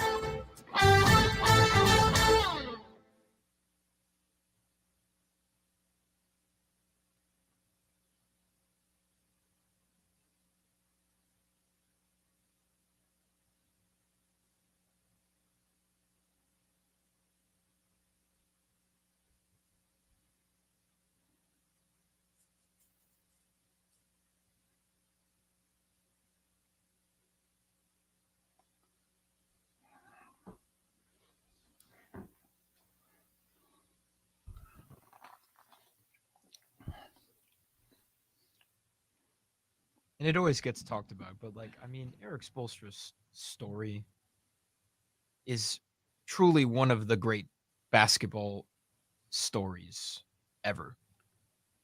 He was hired as a video coordinator for the Miami Heat in the late 90s. He would go on to be one of the winningest coaches in NBA history. Well, it's also very Heat. I mean, think about how they have the best player development program in the game, and Riley did the same thing with Spoelstra. He developed him as a coach. I mean, that kind of story makes anyone think that anything is possible. It's inspiring. But the other thing about the Heat, and there are a few other franchises too, San Antonio and a few others, like the players don't run the Heat. No. I mean, remember, they put LeBron and Wade and Bosh together, and it wasn't going well early. And LeBron, the legend is that LeBron went to Riley and said, listen, you've done this before. Are you sure you don't want to come down and coach us? I think we could use you. And Riley said, that coach ain't going nowhere. Figure it out. By the way, there was a moment last season, towards the end of the regular season, that I'll never forget, where Jimmy Butler and Eric Spoelstra get in a screaming match. Right? At the end of the quarter. Yeah. And what does the media say? Are the Heat crumbling? What is happening with the Heat? Blah, blah, blah. They don't understand. Well, first off, what a coach holding his star player accountable. Well, first off, that's national talking heads who aren't even interested in being right. They're just interested in a storyline for a day to get to the next talking head show. All of us, I mean, remember, it happened. We were on the air. Okay. We knew it wasn't a thing because, first off, Haslam nearly killed Butler. Oh, yeah. Number one. And number two, after the game, Spoelstra called him out and basically said he's got to get in line or we'll move on from him. Okay. That thing was over in 2 hours. Well, and then at the end of it, Spoelstra just goes, that's just another Tuesday night. Right. He cracked a joke. It's just another Tuesday night with the Heat. Coaches these days don't hold their star players accountable. So that Matt Vincenzi that we've had on the show, PGA guest, he picked Koepka. He bet four guys. Koepka was one of the four guys he bet. He bet Koepka, DJ, Patrick Reed, and Joaquin Neiman. By the way, strange tournament for DJ. Opens with 67 and shoots 3 straight 74s. Mm-hmm.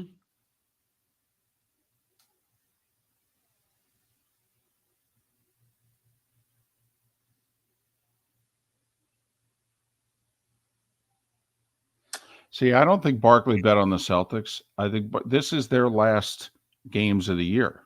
They want this to be a good series. I think Barkley was just frustrated at the Celtics that they were going out with this series. I'm so sad. I'm not going to be able to watch Kevin Harlan Miami Heat games anymore. By the way, it is interesting. This is turning into a ratings disaster for the NBA. Yep. For as great as the ratings were in the first 2 rounds, the conference finals ratings are way down, and the NBA finals ratings will be bad.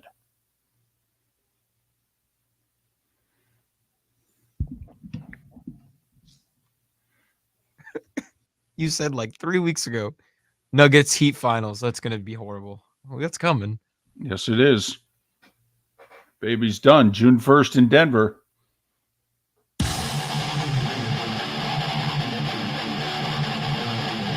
You're listening to Miller and Moulton, exclusively on the Florida Sports Network.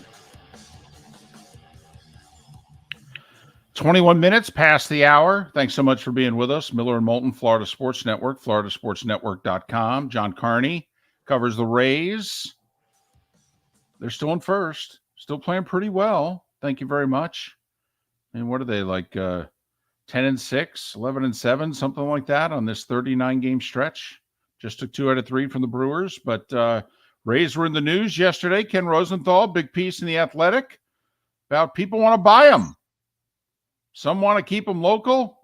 Some want to buy them instead of bidding for an expansion team. They can pay less for the Rays than they can for an expansion team. Huh. Where'd you come up with that idea before? Huh, Mark? You ever hear that idea before? Never. I mean, $2+ billion expansion fee? And you can buy the Rays for, I don't know, half that.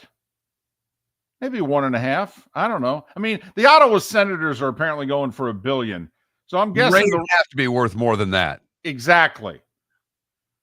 It's like they put the value on this Arizona Coyotes franchise. It's like, it's only worth $450 million. It's like, are you sure?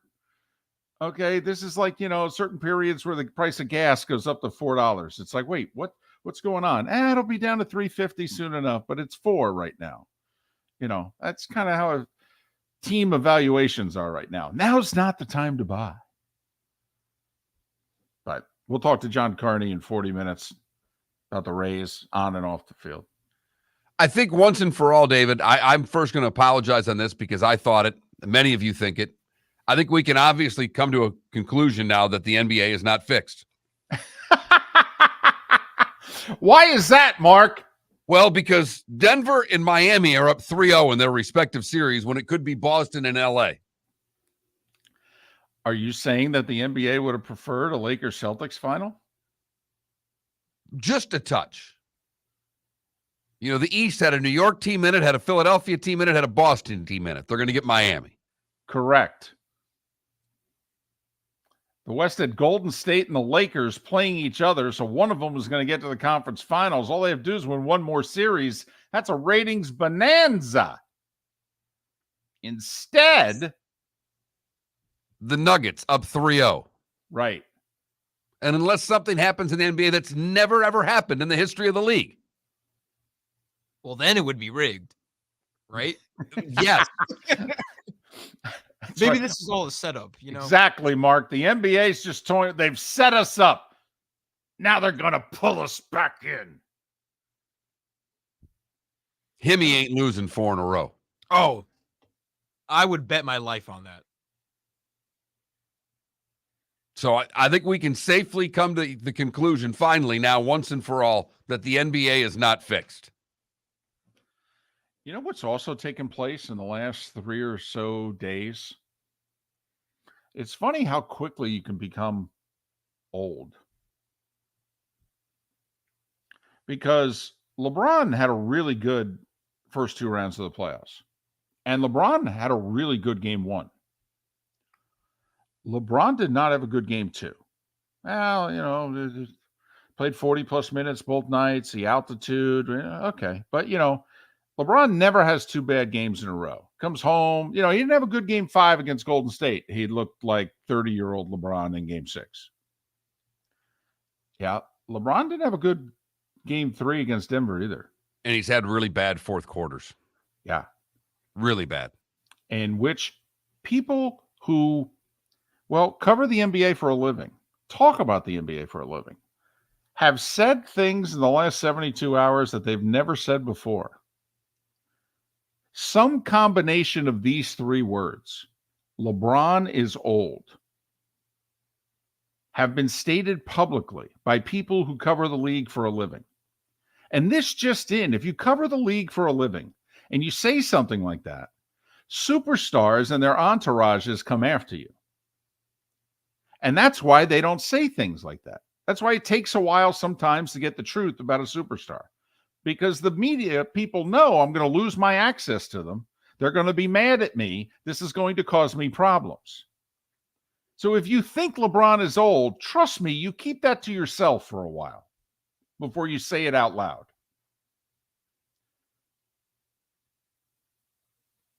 But a lot of people, Mark, have come to the conclusion in the last 3 days and 2 games that 38-year-old LeBron James is, wait for it, old. Huh. Funny how that happens. Yeah. So, long season, deep into the playoffs, right? 100 playing plus a lot games, of minutes, and all of a sudden, late in games, you can't make a shot. Yeah, it's just he's a little tired, maybe. Maybe the tank is not as indestructible as he once was. By the way, I'd still take him, but that's me. Time now for our Clutch Vodka play of the day. Felipe, what do you have for us? You know, I'm trying to stay humble just because I'm next to a poor Celtics fan here. I'm trying not to act cocky, you know, trying to be nice. Since when? Yeah, really? When? Yeah, since when? Wait. Cocky? Now? It may be the greatest moment in this franchise's history is taking place, and now you're going to be quiet and humble? Well, whatever. Nonetheless, we go to the PGA Championship. Oak Hill, I mean, story of the weekend, Michael Block topped it off with a hole-in-one. The fairy tale story. Gets better. A hole-in-one for Michael Block. I didn't go in, did it? Straight in the hole. No way. No way. Rory, did it go in?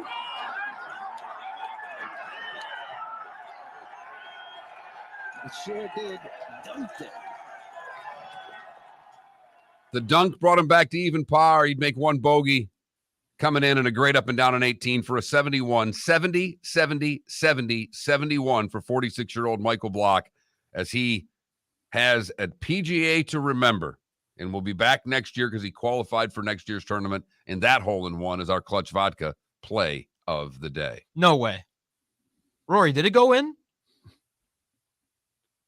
I love that. 'Cause that's 288,000 and change he won by his little 4 days in Oak Hill. Hey, this just in.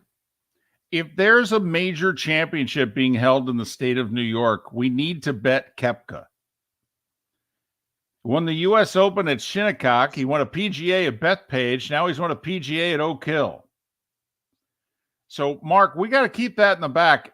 You know, the next few years, if they're playing another major in the state of New York, you need to bet Koepka. 5 now for Brooks. 3 PGAs, 5 majors. It's 33. We asked the question after he struggled down the stretch at the Masters and finished T2. Do we think Koepka would win another major? We both said yes. We did, for the record. You know, you could ask it of DJ. He's approaching 40. You know, I mean, hell, we could ask it of Rory. Koepka and Rory are what, the same age? You know, is Rory going to win another major? Arnie didn't win one after 34. Watson didn't win one after 34.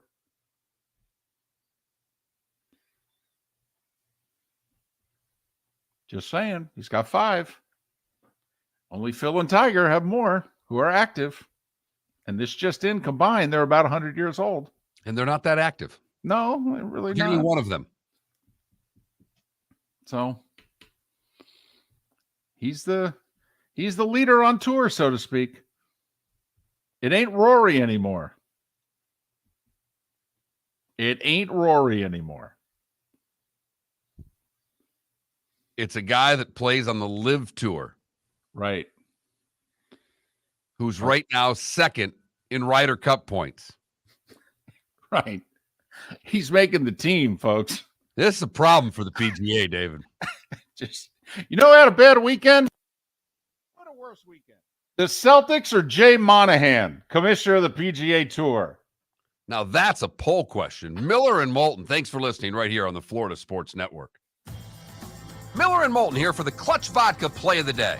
Mark, remember Nick Charles, Fred Hickman, the CNN play of the day? Yeah, CNN did a nightly sports show. That was a while ago. Yes, it was. Just work with me. Everyone liked the pod, the play of the day. So how about we have the Clutch Vodka play of the day?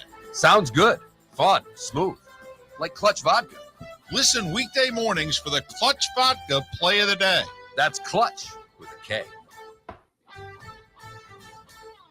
David Moulton for Napa, Napa Auto Parts, and Napa Filters. Insist on Napa Filters for your vehicles, or if you're a do-it-yourselfer, only buy Napa filters. Napa has a filter for almost anything on earth that moves, whether it's motorcycles, foreign and domestic cars, vans, SUVs, earth-moving equipment. You get the idea. Napa Auto Parts, Napa filters. Insist on them for your vehicles, or if you're do-it-yourselfer, only buy Napa filters. Located on the East Trail, locally owned Naples Tiki Bar and Grill is an outdoor eatery next to the Hitching Post Shopping Center. Island-inspired food with a true tiki theme. The best place in Naples to enjoy the beautiful weather in Southwest Florida. The Naples Tiki Bar and Grill offers a great menu for dine-in or takeout. Enjoy our famous pulled pork, huge burgers, and tiki bar cocktails. Don't miss happy hour every day from 3 to 6 and live music 7 days a week. See you soon at the Naples Tiki Bar and Grill, 11498 Tamiami Trail East. Hello, friends and family of Southwest Florida.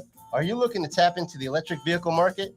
Well, look no further, because we here at Southwest Florida Golf Carts have just what you need. E-bikes, golf carts, LSVs, scooters, and more. Come down and talk with one of our experienced sales reps, have a soda and a smile, and you could be cruising the streets in your new EV today. Stop by the store or visit our website at flgolfcarts.com and enter for a chance to win $100 off your next purchase by answering John's monthly sports question. You were listening to Miller and Moulton on the Florida Sports Network.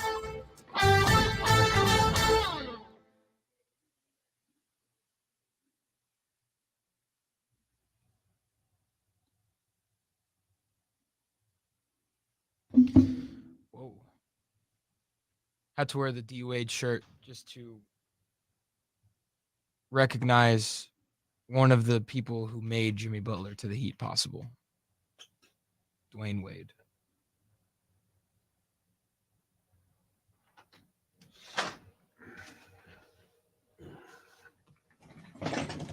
Jimmy Butler was guarding Dwayne Wade in his last home game in Miami. So David Block's not only in the RBC, he's in the Colonial this week too. Really? Yeah, I thought that was, and I had to double check it, but yeah, he got exemption into Colonial and to RBC. I'll bet he misses the cut, because I'll bet emotionally he'll be spent, but that's pretty awesome.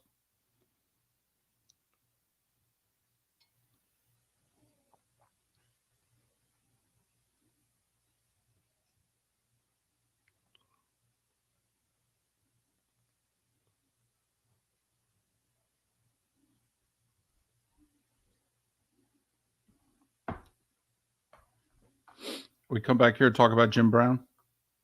Sure.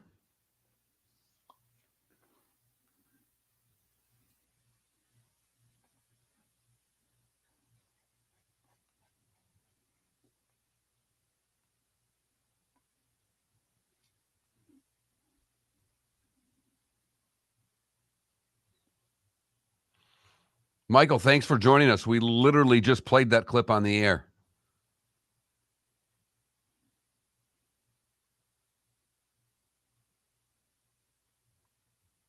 You notice Michael only tells us about the stuff he gets right.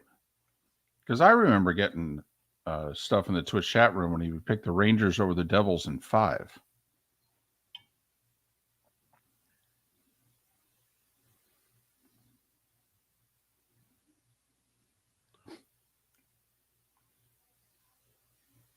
Probably 6, DC. The one that had more double bogeys than birdies.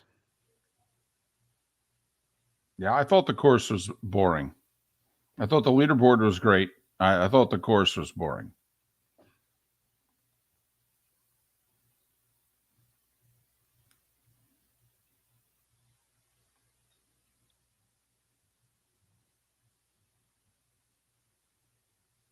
But I like both guys in the final group. So Yeah, I feel good about picking Hovland. I mean, yeah, totally. I mean, our two main picks were horrendous.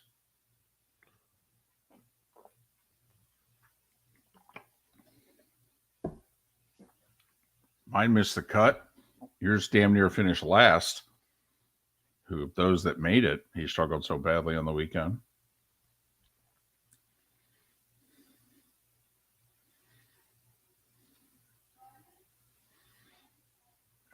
I will say Rahm, old John Rahm came back this weekend.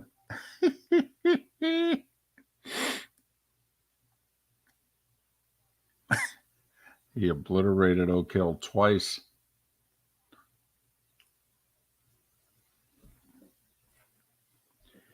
I will say it was not a good course for pace of play.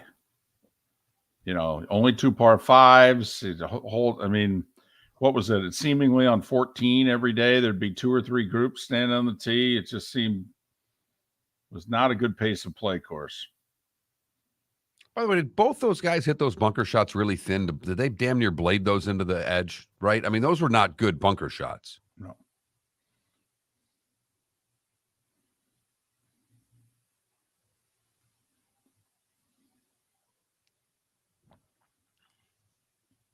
No, Adam, it'll be awesome to see how the Heat try to slow the Nuggets down when no one else has been able to. And they'll have a week to prepare. It'll be a great chess match.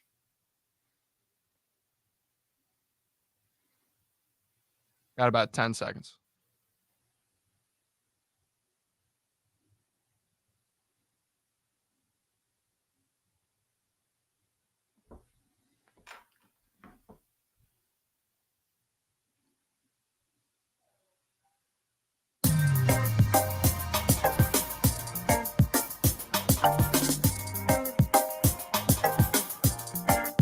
Welcome back to Miller and Moulton, only on the Florida Sports Network.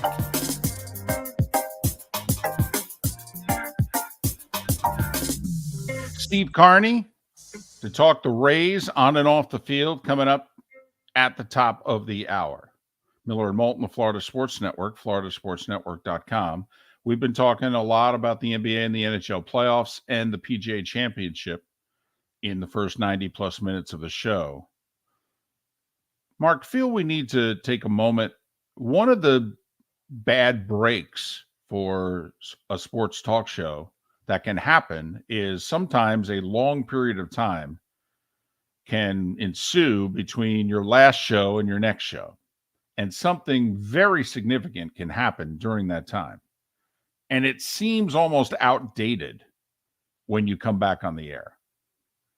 But Friday, midday, a couple hours after we were done, the news that Jim Brown had died. And by Monday morning, many have moved on. But it is Jim Brown. I mean, most people, you ask, greatest football player of all time, even though he never played a snap in the Super Bowl era. Mark, who do they say? A lot of people will say Jim Brown. You ask Emmitt Smith and Barry Sanders who the greatest running back of all time is. What was their answer? Jim Brown. And they didn't really even see him play. Barry Sanders was told basically by his father that you're never going to be as good as Jim Brown. In fact, when Barry Sanders was inducted into the Hall of Fame, his dad was the one that, gave the welcoming speech, if you will. And he introduced him by saying, the third greatest running back of all time, my son, Barry Sanders.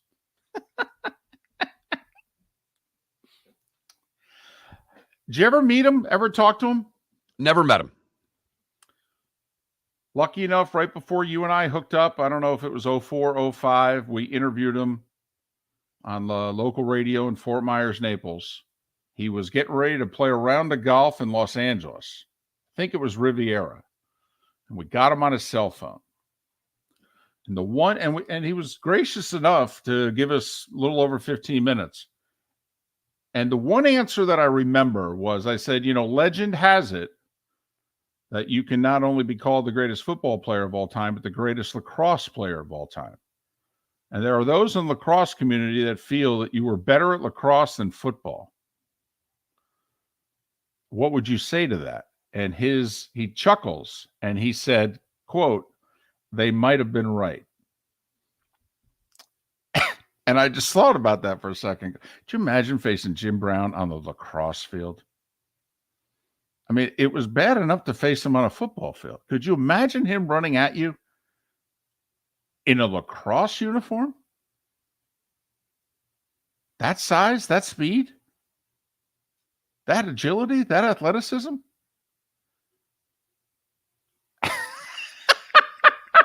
I think either way, you didn't want to get in front of him. Oh, but by now, if you didn't know much about Jim Brown, after the eulogies and the pieces that were done and what have you probably do. Mark, I don't know if there was a story that you heard that resonated with you. The one that I heard over the weekend, listening to NFL radio, that resonated with me was Jim Brown meant so much to Bill Belichick. And people forget, Belichick was head coach of the Browns. And actually, that's when he got to know Jim Brown. And Belichick always said, Jim was, really good to me. And he I'd invite him and he wanted to be around the team, etc.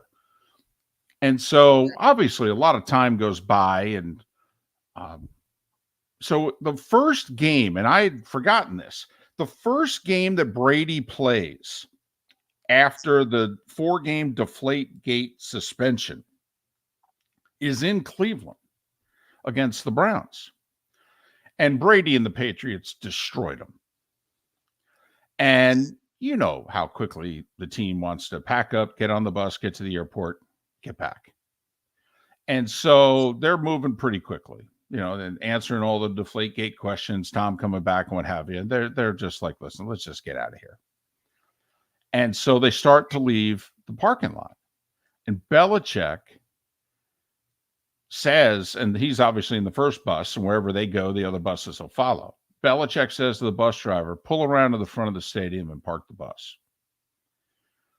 And the Browns reporter said, most of us are, we're just about done filing our stories, this, that, and the other thing. We're walking out, and all of a sudden, there are like 3-4 Patriots buses. And Belichick's got the whole team standing in front of the Jim Brown statue.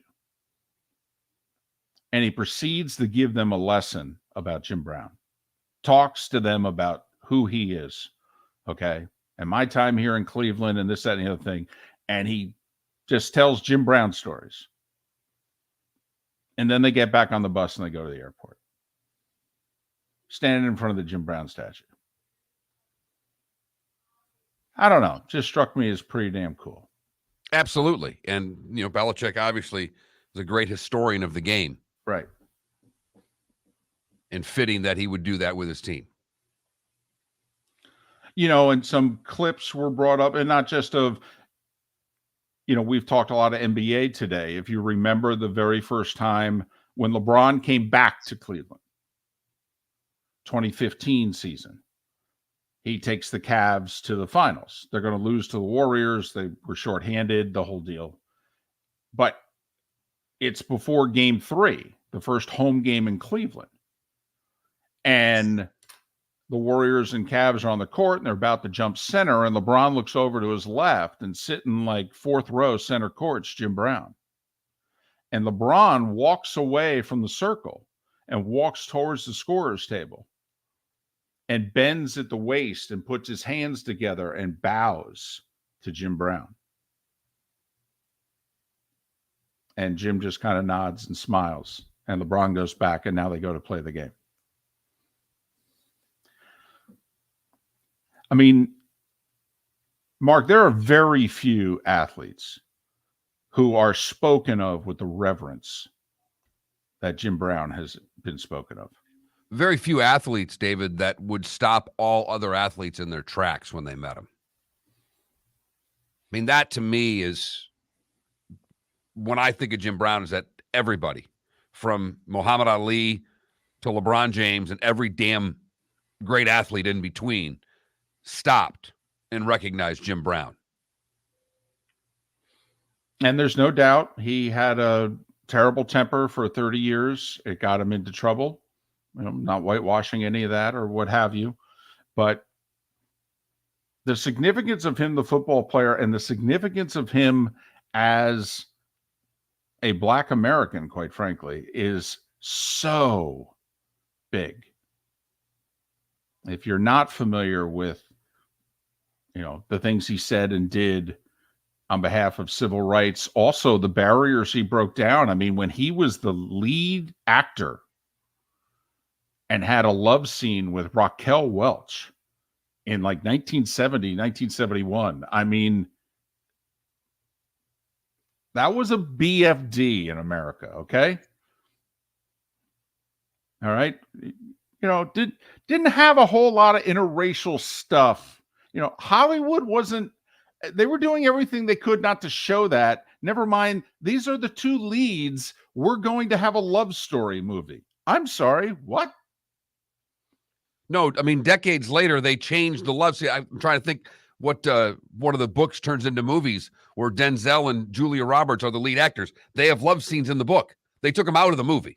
Pelican Brief. Yeah, that was in the 90s. Right. So I mean, they ran the other way some 20 years later to avoid scenes like that. Right.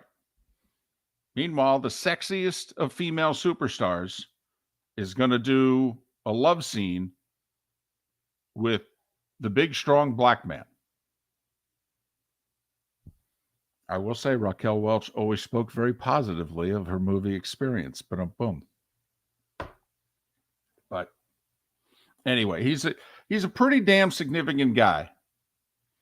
I know I've told this story before. ESPN did a remarkable job at the end of the 20th century, putting together the greatest athletes of the 20th century. I mean, if you look back at the job they did, it was a glorious, it spent years working on it.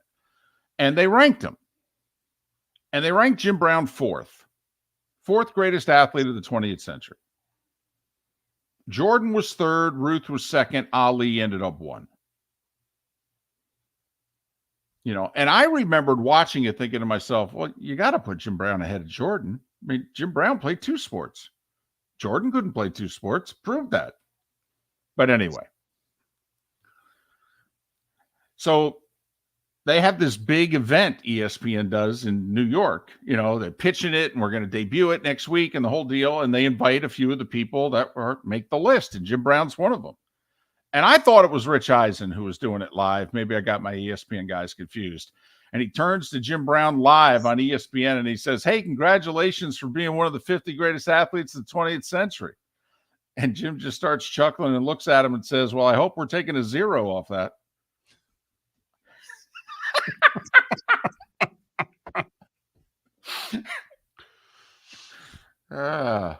Fourth. Okay. He was asked afterwards. He goes, I could live with that. So Jim Brown lived a long life. 87. Passed away, I guess, technically late Thursday night Los Angeles time. And the news didn't start spreading till middle of the day on Friday. Just thought we'd address it. Miller and Moulton. Text line is open at 21,000 if you want to chime in your Jim Brown stories or anything else we've talked about this morning. Like one of the texts, you think Jimmy woke up still laughing today? Was that a woodshed whipping or what? It was. There's no doubt. The Heat up 3-0 in their series against the Celtics. The Nuggets up 3-0 in their series against the Lakers. Because everybody in New York and LA, the TV executives out there thought for sure we were going to get Nuggets Heat in the NBA Finals. They at least thought they were getting Boston, right? I mean, come on. I mean, I think they thought there's a chance that the Lakers can't win this series, but they were pretty positive. If you said, listen, $20, which one of the two is going to make it? I think they would have said, we're going to get the Celtics. Listen, I mean, Keith Smith, who covers the Celtics. And when we started talking about the series, he goes, you could hear the trepidation. He's like, this is going to be a problem. And he reluctantly picked Celtics in 7, but he goes, this is going to be a problem. Yeah, it is. Remarkable. I mean, last night was shocking that they blew them out. Game 2 stunned me. Well, and clearly gutted the Celtics. They didn't recover from it. Yep, up 9 mid-4th quarter at home. Listen, if the Heat go on to win the title, how many times are we going to see the clip? Was it Grant Williams? Because there's two Williams on the Celtics, Robert and Grant, right? It was Grant, yeah. Grant's the smaller guy who started talking trash to Jimmy Butler. Dude, shut up. What are you doing? You know, Butler didn't miss after that. Right. He never missed a shot after they went head to head and they're barking at one another. I mean, Shaq was great after the game. You bark at that dog, he will bite you. Yeah. You keep messing with that dog, he will bite you. And he just kept barking. Every time they come back, Shaq was going, woof, woof. Terrific. I got to give the officials credit, though. They didn't freak out. And normally something like that happens. We're throwing technicals all over the place, the whole deal. They just separated them like, come on, boys. It's an important game. Get it together. That was a very old school moment. It was. That's like when McHale clotheslined Rambis. It was just a foul. That's all. Didn't matter. It's 7 guys started throwing punches and it went into the third row. They just separated them, called McHale for a foul. Rambis shot 2 free throws. And we play on. Right. Parrish punched Lambeer. Lambeer flops to the ground. They gave Parrish a foul. Kept going. It's a hard foul, David. Mark, it really did qualify as a hard foul, even back in the day. Yes. But he didn't miss. He didn't miss another shot after that. Right. Now, Williams played really well offensively. Yeah. Right. I don't know if he missed many shots after that. The problem was he was supposed to be guarding Jimmy Butler, and Jimmy Butler quit missing from that point on. Correct. And that's when you're trying to defend someone and he doesn't miss, that's a problem. Right. And you started trash talking when you were up 9. And you ended up losing by 6. And it all happened in 6.5 minutes. Steve Carney to talk about what's going on with the Rays, both on and off the field. That's next on Miller and Moulton. Located on the East Trail, locally owned Naples Tiki Bar and Grill is an outdoor eatery next to the Hitching Post Shopping Center. Island-inspired food with a true tiki theme. The best place in Naples to enjoy the beautiful weather in Southwest Florida. The Naples Tiki Bar and Grill offers a great menu for dine-in or takeout. Enjoy our famous pulled pork, huge burgers, Tiki Bar cocktails. Don't miss happy hour every day from 3 to 6 and live music 7 days a week. See you soon at the Naples Tiki Bar and Grill, 11498 Tamiami Trail East. David Moulton for Napa, Napa Auto Parts, and Napa Filters. Insist on Napa filters for your vehicles, or if you're a do-it-yourselfer, only buy Napa filters. Napa has a filter for almost anything on earth that moves, whether it's motorcycles, foreign and domestic cars, vans, SUVs, earth-moving equipment. You get the idea. Napa Auto Parts, Napa filters. Insist on them for your vehicles, or if you're a do-it-yourselfer, only buy Napa filters. Hello, friends and family of Southwest Florida. Are you looking to tap into the electric vehicle market? Well, look no further, because we here at Southwest Florida Golf Carts have just what you need. E-bikes, golf carts, LSVs, scooters, and more. Come down and talk with one of our experienced sales reps, have a soda and a smile, and you could be cruising the streets in your new EV today. Stop by the store or visit our website at flgolfcarts.com and enter for a chance to win $100 off your next purchase by answering John's monthly sports question. Miller here for the Clutch Play of the Day. Mark, remember Nick Charles, Fred Hickman, the CNN Play of the Day? Yeah, CNN did a nightly sports show. That was a while ago. Yes, it was. Just work with me. Everyone liked the pod, the Play of the Day. So how about we have the Clutch Vodka Play of the Day? Smooth.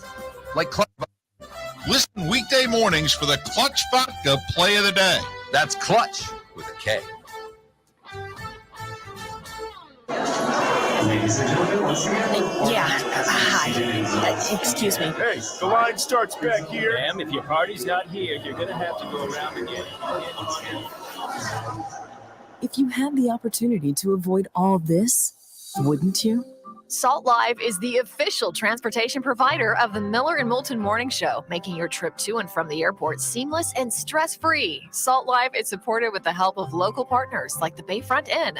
Gather your family and friends and enjoy a leisurely day on the water with a pontoon or deck boat. If you prefer to explore the waterways without a motor, the Bayfront has canoes, standboards, and kayaks. At the end of your journey, enjoy lunch or dinner at the Bamboo Tropical Bar and Grill.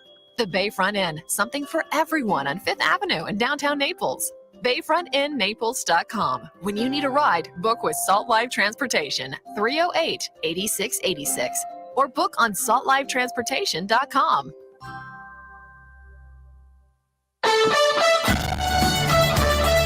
You are listening to Miller and Moulton on the Florida Sports Network.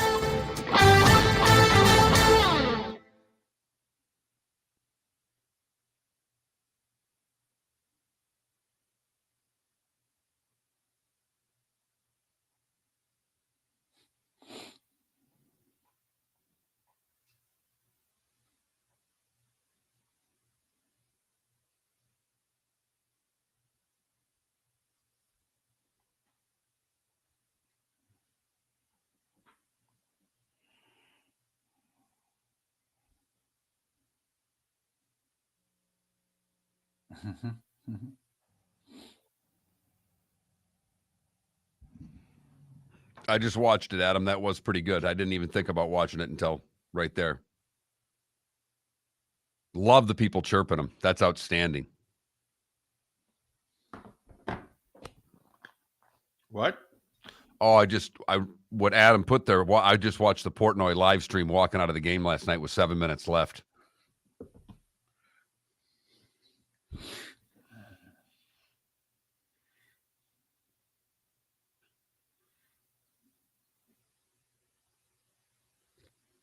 I give him credit for doing the live stream.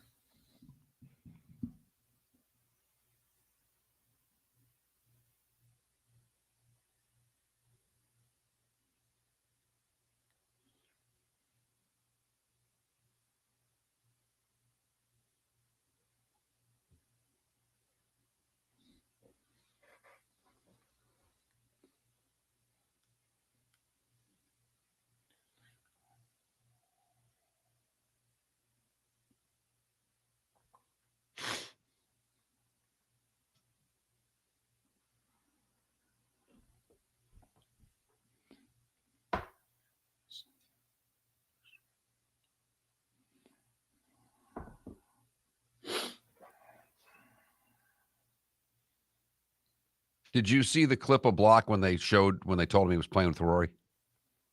No. On Saturday, they someone's filming him.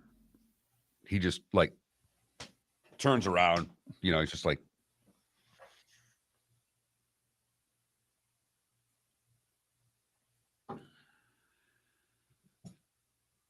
Now I wonder, with the sponsors exemption, do they put him in a group with some players, or do they just stick him with two bums?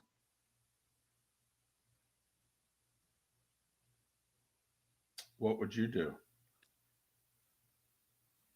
It's not a good field. It's Colonial. Nobody's playing those Texas tournaments anymore. No, I know.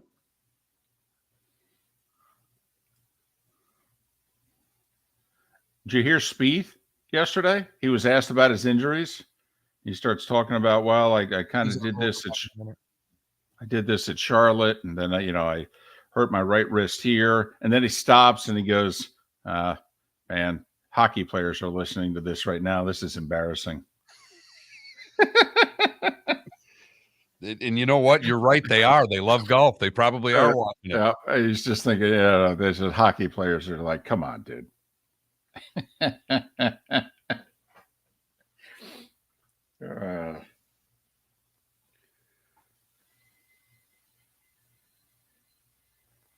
30 seconds.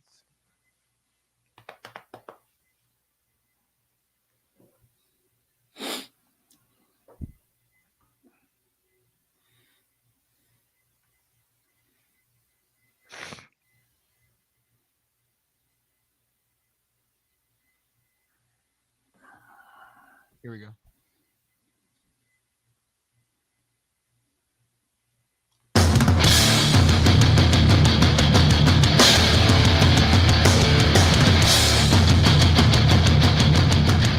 You are listening to Miller and Moulton, exclusively on the Florida Sports Network.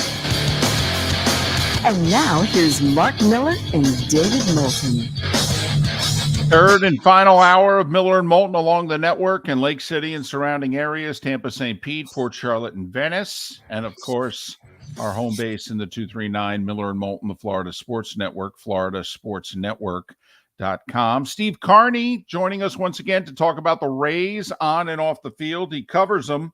stpete9.com is his website, stpete9.com. He also hosts a podcast called Under the Orange Roof. He's Steve Carney. Follow him on Twitter at Steve Carney. Steve, David, and Mark, once again, hope all is well. How are you? We're doing excellent. There's plenty of orange roofs that we've seen this year. When you go 21-4 in your first 25 games at home, you see that a lot. Listen, we're going to get to all the off-the-field news in a moment. We want to ask you one on the field. We are of the belief, and we know nobody does it, but we believe that the Rays should acquire some pitching now. I know they're going to get Glasnow back here. He's had 2 good rehab starts. He's probably coming back for the weekend. But, the lead over the Orioles down to 2.5. It's the toughest division in baseball. Why wait 2 months to fortify the bullpen or get another starter? We think they've got the deepest farm system, arguably, in baseball. They should act now. Are we too rash? I think you are just a tad. I would say that while the Rays farm system is good, it's not as good as it was, say, 2 or 3 years ago when Wander Franco was leading the prospect list. I don't think it's quite as deep as it has been. And a lot of that is due to the fact that most of those guys are now up with the big club. The other thing is that despite the fact that there are teams like Oakland and Kansas City that are right now in the doldrums, there aren't many teams that are willing to sell. And of those teams that are willing to sell, would you really take some of their pitching? Because obviously their pitching has shown that they have trouble getting out big league hitters as well. And so you're looking at having to pay an exorbitant premium in order to try and wrest away relief pitching from teams that aren't willing to give up relief pitching. So I think that for the most part, you're probably going to be looking at, you're going to end up having to wait in order to try and determine just who's going to be willing to sell relief pitching. I'm not saying that you're going to have to wait all the way until August 1st to get an arm, but it's probably going to be a lot closer to July 1st than it will be to right now. I would think that you're going to end up having to wait. Well, Steve, gauge your concern then with the bullpen, because obviously the team's tearing the cover off the ball. They're hitting all the home runs. The record is still gaudy. We get it. But the bullpen has struggled a little bit lately. The starting pitching with losing a couple of starters and losing a reliever on the IL, that they obviously have some holes there. What's your level of concern with their bullpen right now? It's not. I'm not ready to hit the panic button yet. But obviously, the bullpen has thrown more innings. The Rays bullpen has thrown more innings than any other bullpen in Major League Baseball this month. And a lot of that has to do with the fact that you're down 3 starters. And I think that getting Tyler Glasnow back on Friday, and that's what it looks like is going to happen after his fantastic final rehab start for Durham on Sunday, I think that's going to be a big plus. And yes, I do think that eventually you're going to see some fortification to the bullpen. And they've done a couple of moves already, having signed Jake Diekman and gotten Zach Littell off of waivers. I think those are the types of moves you're going to see as opposed to going out and making a splash. I saw someone ask me on social media, what would it take to get Alexis Diaz from Cincinnati? And I said, if you want Alexis Diaz from Cincinnati, you're going to have to give up the universe, because that's a guy that has 4 years of control after this year. And so those are guys that are not going to be traded without having a huge splash. And I'm not talking about Willie Adames for Drew Rasmussen and JP Fireeisen type splash. I'm talking about a much bigger splash than that.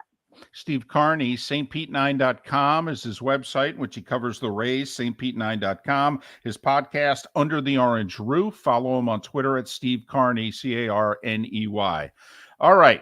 In the last week and a half, you've had the Orlando group go public and say, we'd love an expansion team, but we'd also take the Rays. They can't get a stadium. And now yesterday, you had Ken Rosenthal from The Athletic, pretty well respected, say, listen, there's this guy in Tampa wants to buy the team, build something in Tampa, And there are other cities that want to buy the Rays and move them because that'd be cheaper than the expansion fee.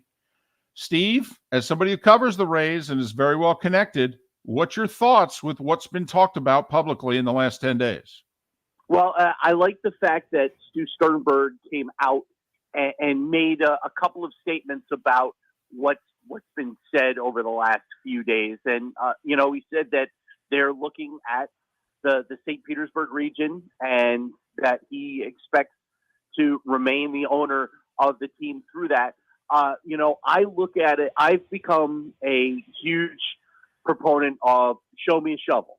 I will believe that this team is going to build in the St. Petersburg region. My thought is that they're going to do it, but I'll believe it when they start putting shovels in the ground. And hopefully that's going to be sometime early next year. I would think that, they're going to spend the rest of this year trying to figure out, okay, how exactly is it going to be that they're going to get this ballpark built in St. Petersburg. And as for David Doyle of Dex Imaging, who was the local businessman that Ken Rosenthal pointed out in his article in The Athletic, I think that there was a really smart column by John Romano in the Tampa Bay Times yesterday about it, saying that Stu Sternberg's got to find a way that he's going to have to either drum up some cash or find out how he's going to be able to get the cash in order to build his portion of the ballpark.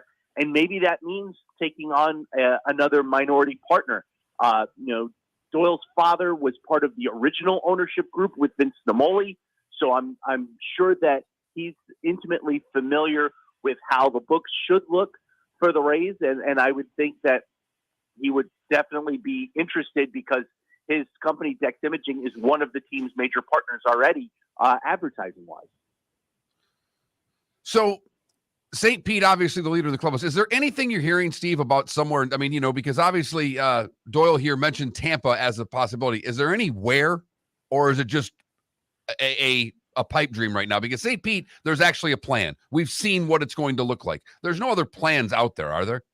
No, there's no other plans that are out there officially. I know that there are a lot of people that are trying to drum up support in Tampa. Hillsborough County Commissioner Ken Hagan has been a ardent beater of the drum, so to speak, to try and get a site in Tampa that could be feasible for a ballpark. But anything that's been mentioned, I mean, the Ybor City site from 2018 now, I look at all those sites. They're all about a third of the size of Tropicana Field, a third to half. And so I think it would be a lot more difficult as of right now because we've seen now what it takes to make a successful ballpark in Major League Baseball. You can't just build the stadium and expect the people to come. That's what the Marlins did in building the stadium on the Orange Bowl site. There's really not much around it, so to speak, in retail and infrastructure and new residential, things to build up the neighborhood. And that's what the Rays are hoping that the new Tropicana Field plan that they have with the ballpark, with the new residential, with the new retail, basically making what they did in Atlanta, what they did in Washington, D.C., what they did in San Diego, to make those ballparks a success. That's the sort of thing that they're looking to do in St. Pete. Steve, as we saw in Arizona last week, the voters, if they get a chance, they'll vote down public money for a pro sports team.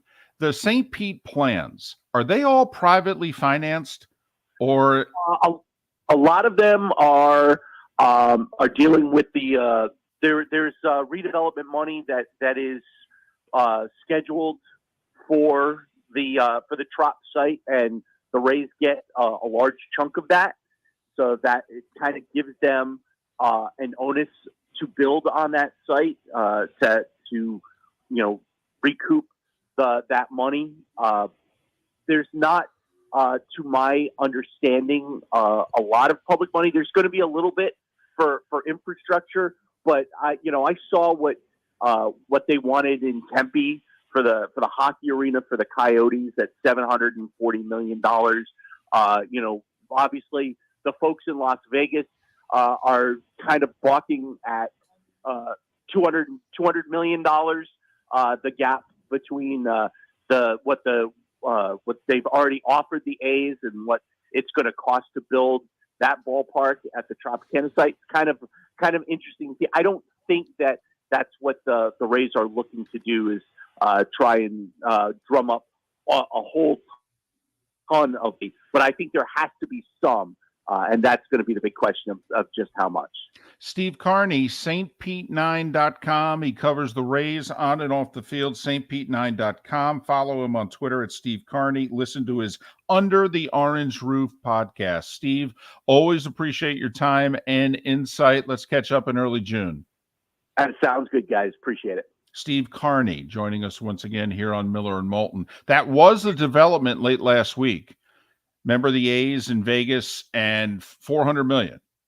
And apparently, is it Clark County? Their commissioner said, well, we'll give you 200, but we ain't giving you 4. So the A's owner, got to come up with 200 million somehow, some way, buddy, but it ain't coming from us.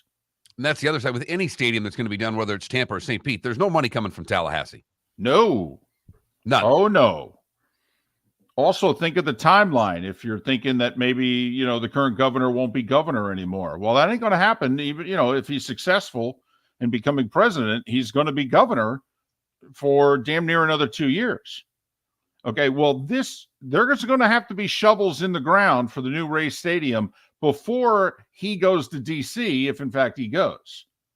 I mean, do the timeline. So, right, Mark, you are 100%. Just another little part of this story is that no money's going to come out of Tallahassee. They can get some out of St. Pete. They can get some out of Tampa, wherever it's going to come. But it's why this Doyle, this Dex Imaging guy, is so big to this, because I think Steve Carney was right that Sternberg's going to need money from somebody.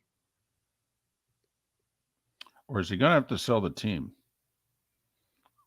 There are those that believe, by the way, he gets the new deal wherever he gets it, and then he sells it because it's at maximum value.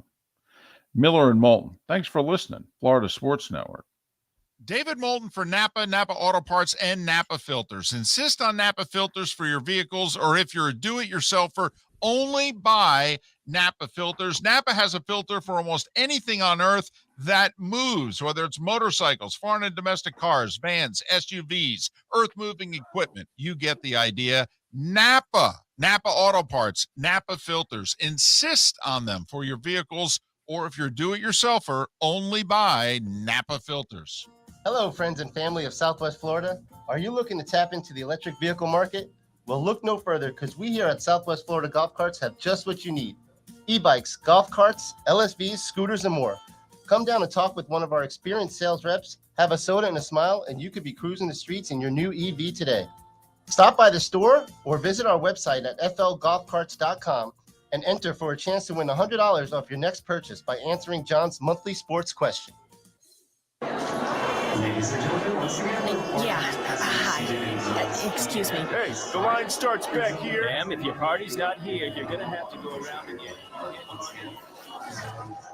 If you had the opportunity to avoid all this, wouldn't you? Salt Live is the official transportation provider of the Miller and Moulton Morning Show, making your trip to and from the airport seamless and stress-free. Salt Live is supported with the help of local partners like the Bayfront Inn. Gather your family and friends and enjoy a leisurely day on the water with a pontoon or deck boat. If you prefer to explore the waterways without a motor, the Bayfront has canoes, standboards, and kayaks. At the end of your journey, enjoy lunch or dinner at the Bamboo Tropical Bar and Grill. The Bayfront Inn, something for everyone on 5th Avenue in downtown Naples. BayfrontInNaples.com. When you need a ride, book with Salt Live Transportation, 308-8686, or book on saltlivetransportation.com.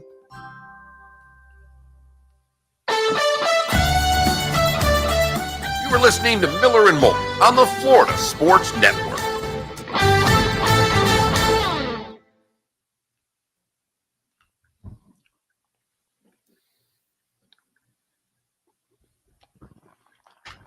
The Luxardo liqueur?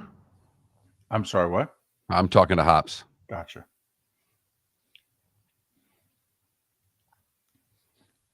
So I just heard something. Apparently, Lester Holt and the NBC Nightly News tonight and tomorrow are broadcasting live from Fort Myers Beach. Really? I Yeah. drove down Friday, David, for the first time. Eve had to get her windshield fixed. It was cracked. So I picked her up after the show. And I said, what do you want to do? I said, let's go take a drive. Wow. Yeah, I'm not emotionally ready for that yet. It's a fine version of an old fashioned, the little Luxardo old fashioned. Oh, good stuff.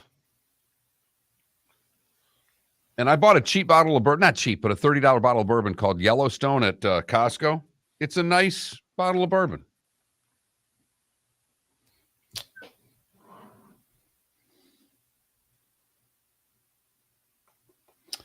SEC me. That's awesome.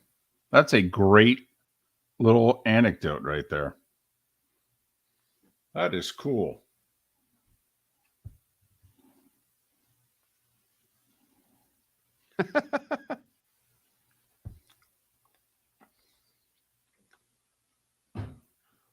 I'm trying to figure out, David, the one thing, because all of those condos are vacant. The Gulf side condos. I don't know when they're going. I don't know when they're going to be able to open them. That's the part. Well, yeah, the allocated stuff's what we all want. Tell me where I can get it, Empire, and I'll go wait in line somewhere.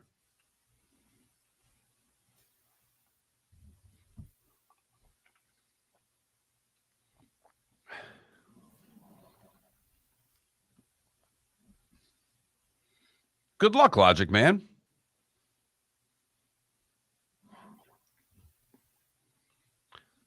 Yes, Mike, it was, Michael. And I'm not French. It's right there. It's M-A-R-K. Literally on the screen that you're looking at.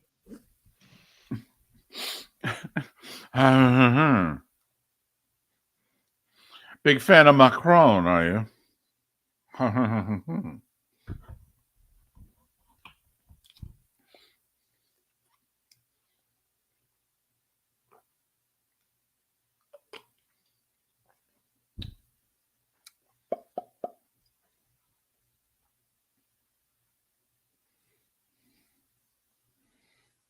Yeah, apparently the San Carlos liquor store in the, right by the old Scrounge Lounge has an unbelievable selection of bourbon, but he charges an arm and a leg for it, apparently.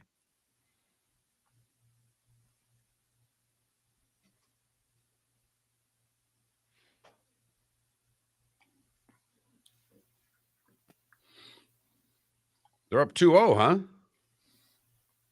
Yeah. Yes, it is. It's very nice. I like that. Subtle. Dramatic comeback Saturday. I think they were down 4-1 in the third, tied it, and won it in overtime. It's just a Florida sports world right now, Mark. How's the other series going? Toledo and Idaho.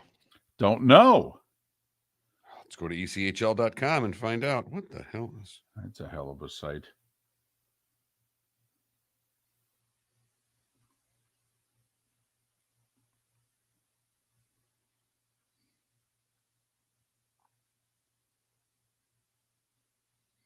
$30 seconds. Logic Man says Idaho's up 1-0. SEC me. I love that interaction, man. That's awesome. The Heat rule South Florida. Mr. Boutte, that's a great question because I believe this stuff happens in clumps.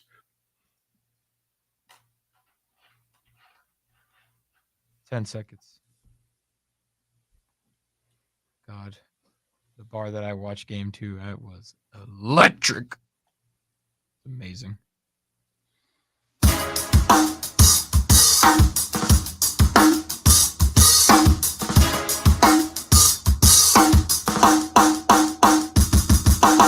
Welcome back to Miller and Moulton, only on the Florida Sports Network.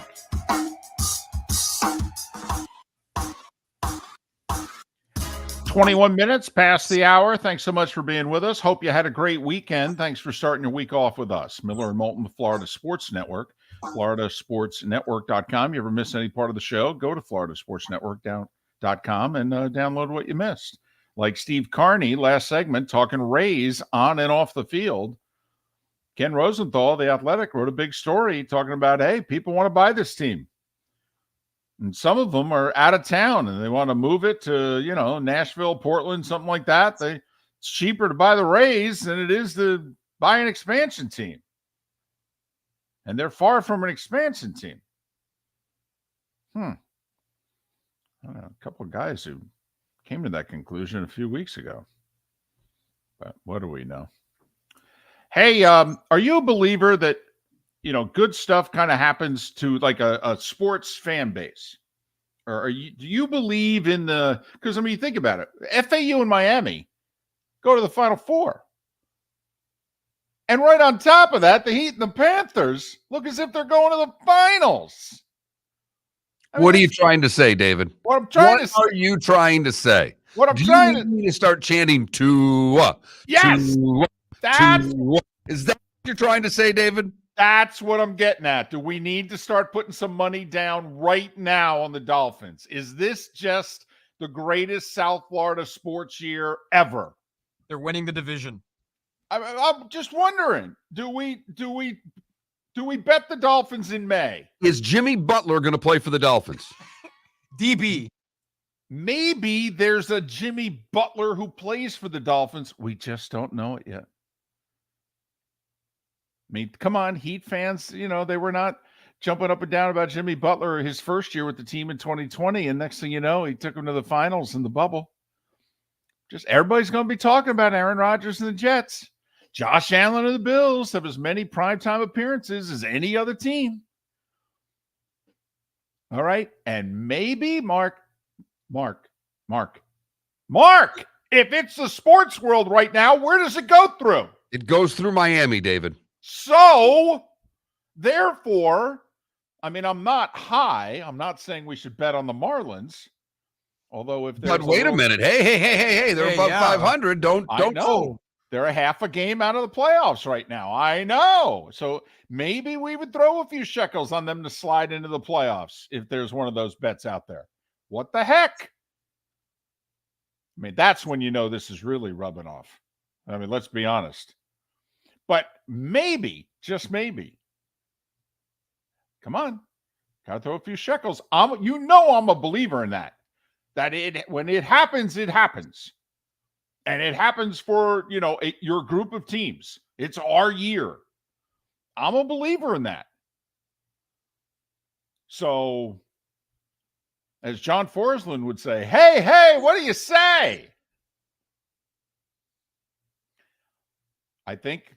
So you're putting money on the Miami Dolphins based on the success of the Florida Panthers and Miami Heat. And FAU. Correct. Right. There's a lot of rational thought involved here. Because of FAU men's basketball, I need to bet on the Dolphins. That's what I'm saying. I don't know what to tell you. This happens. All four Philly teams make it to the finals one year.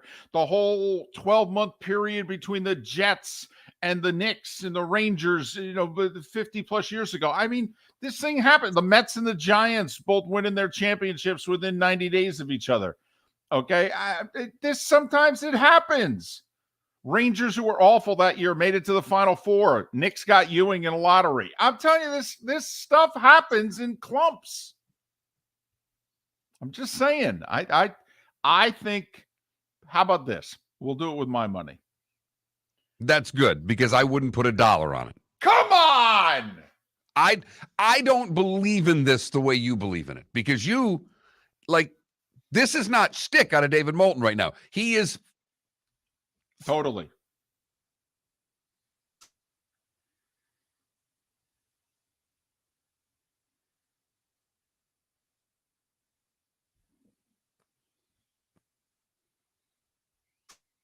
Fighting to the theory that a city gets hot.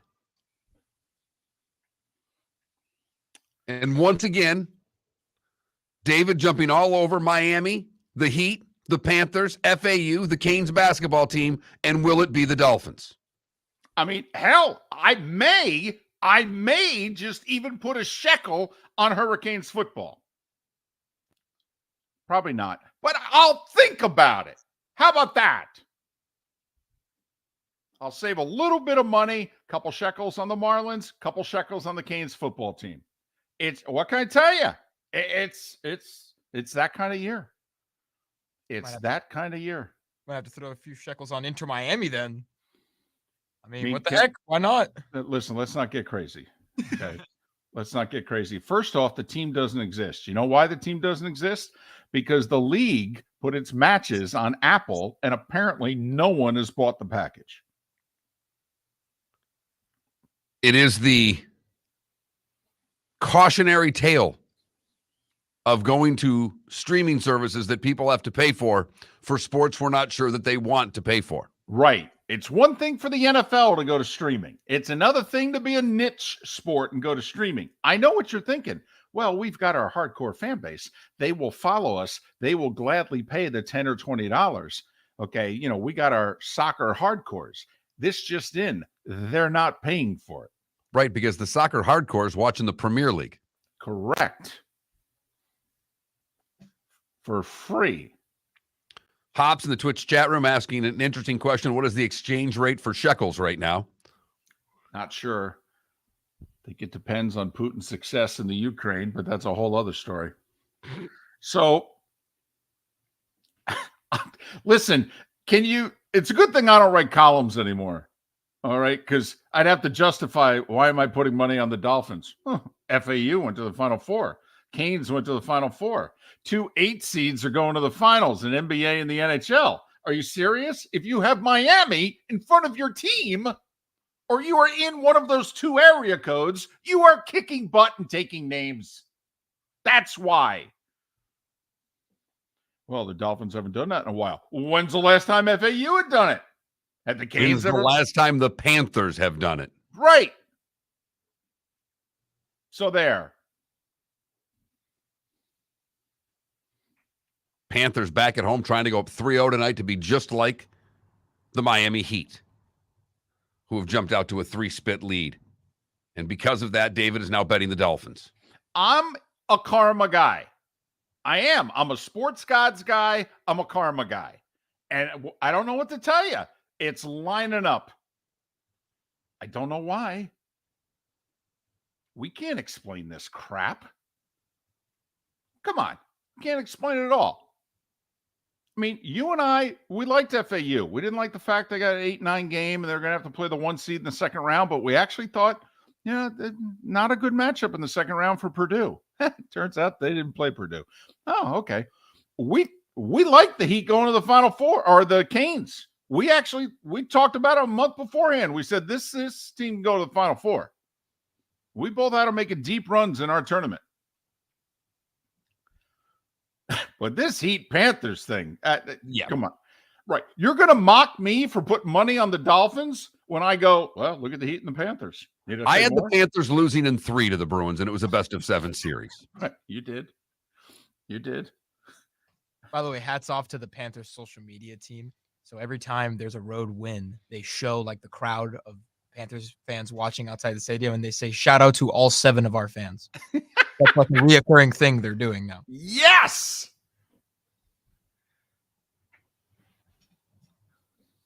I'm telling you, I'm putting money on the Dolphins.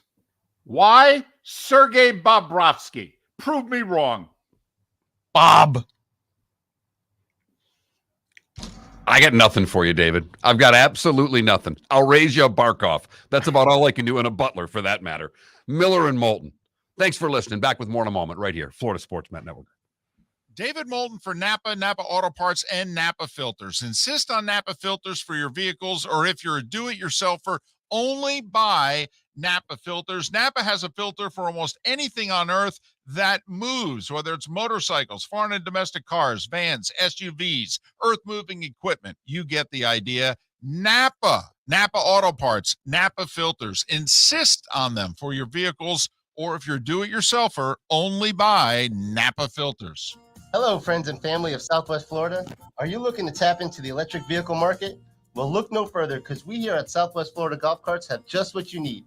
E-bikes, golf carts, LSVs, scooters, and more. Come down and talk with one of our experienced sales reps, have a soda and a smile, and you could be cruising the streets in your new EV today. Stop by the store or visit our website at flgolfcarts.com and enter for a chance to win $100 off your next purchase by answering John's monthly sports question. Ladies and gentlemen, once again. Hi. Excuse me. Hey, the line starts back here. Ma'am, if your party's not here, you're gonna have to go around again. If you had the opportunity to avoid all this, wouldn't you? Salt Live is the official transportation provider of the Miller and Moulton Morning Show, making your trip to and from the airport seamless and stress-free. Salt Live is supported with the help of local partners like the Bayfront Inn. Gather your family and friends and enjoy a leisurely day on the water with a pontoon or deck boat. If you prefer to explore the waterways without a motor, the Bayfront has canoes, standboards, and kayaks. At the end of your journey, enjoy lunch or dinner at the Bamboo Tropical Bar and Grill. The Bayfront Inn, something for everyone on Fifth Avenue in downtown Naples. BayfrontInNaples.com. When you need a ride, book with Salt Live Transportation, 308-8686, or book on saltlivetransportation.com.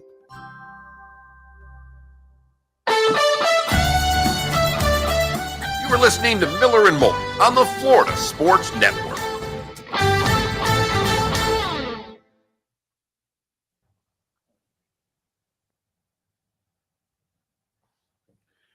By the way, was that glitch on your end? I think so. Yeah. Did we stay on the air? Oh, yeah. Okay.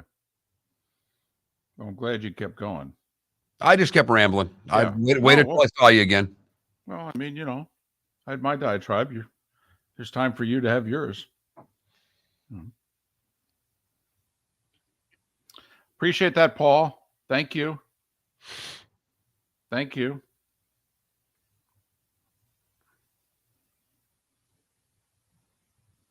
You know what? I'm starting to start. It might be Brady. If you really about it, I you know, when did the Lightning start winning cups? When did Boston start losing playoffs? How many championships have they won since Brady left?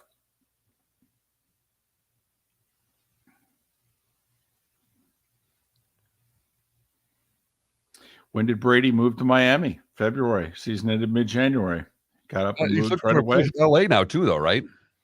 Yeah.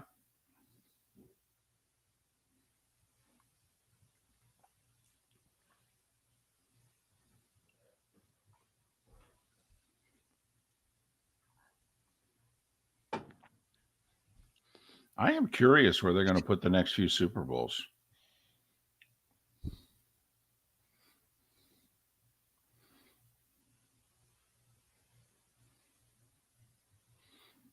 Super Bowl 60 in Santa Clara. That's 4 out of 5 Pacific time zone Super Bowls.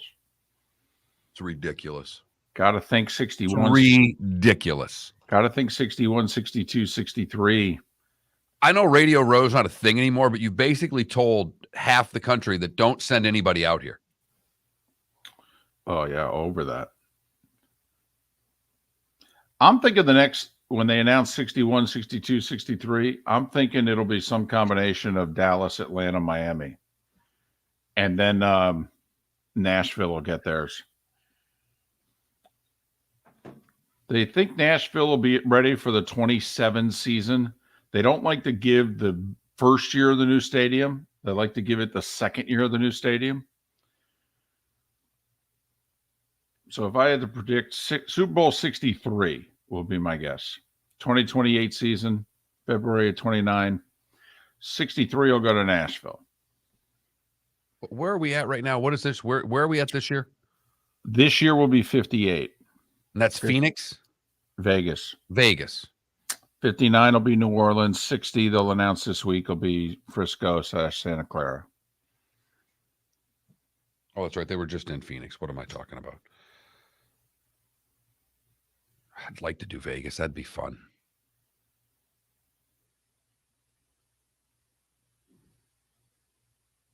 Well, Dolphins will be there. We got to go.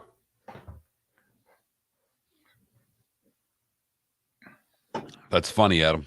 I'm glad you put the LOL at the end of that because you know how nuts that is. They will never get another Super Bowl. It's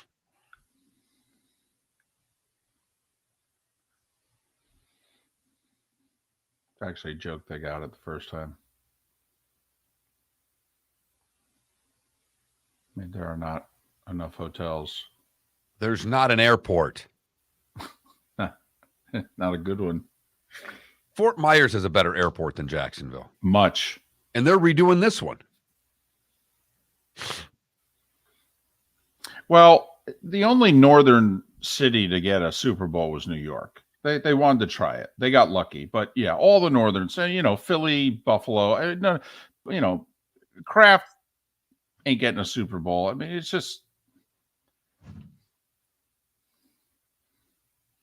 Listen, that Santa Clara Stadium's outdoors. They ain't going to do a lot of outdoor Super Bowls that aren't in Florida.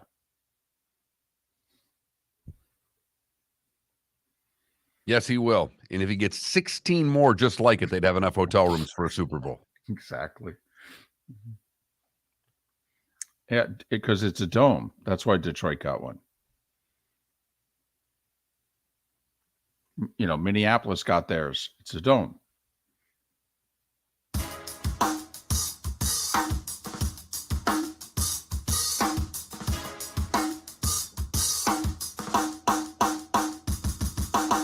Welcome back to Miller and Moulton, only on the Florida Sports Network.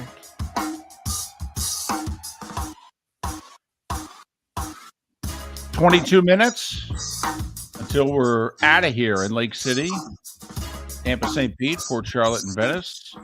The bonus hour in the 239 begins at the top of the hour.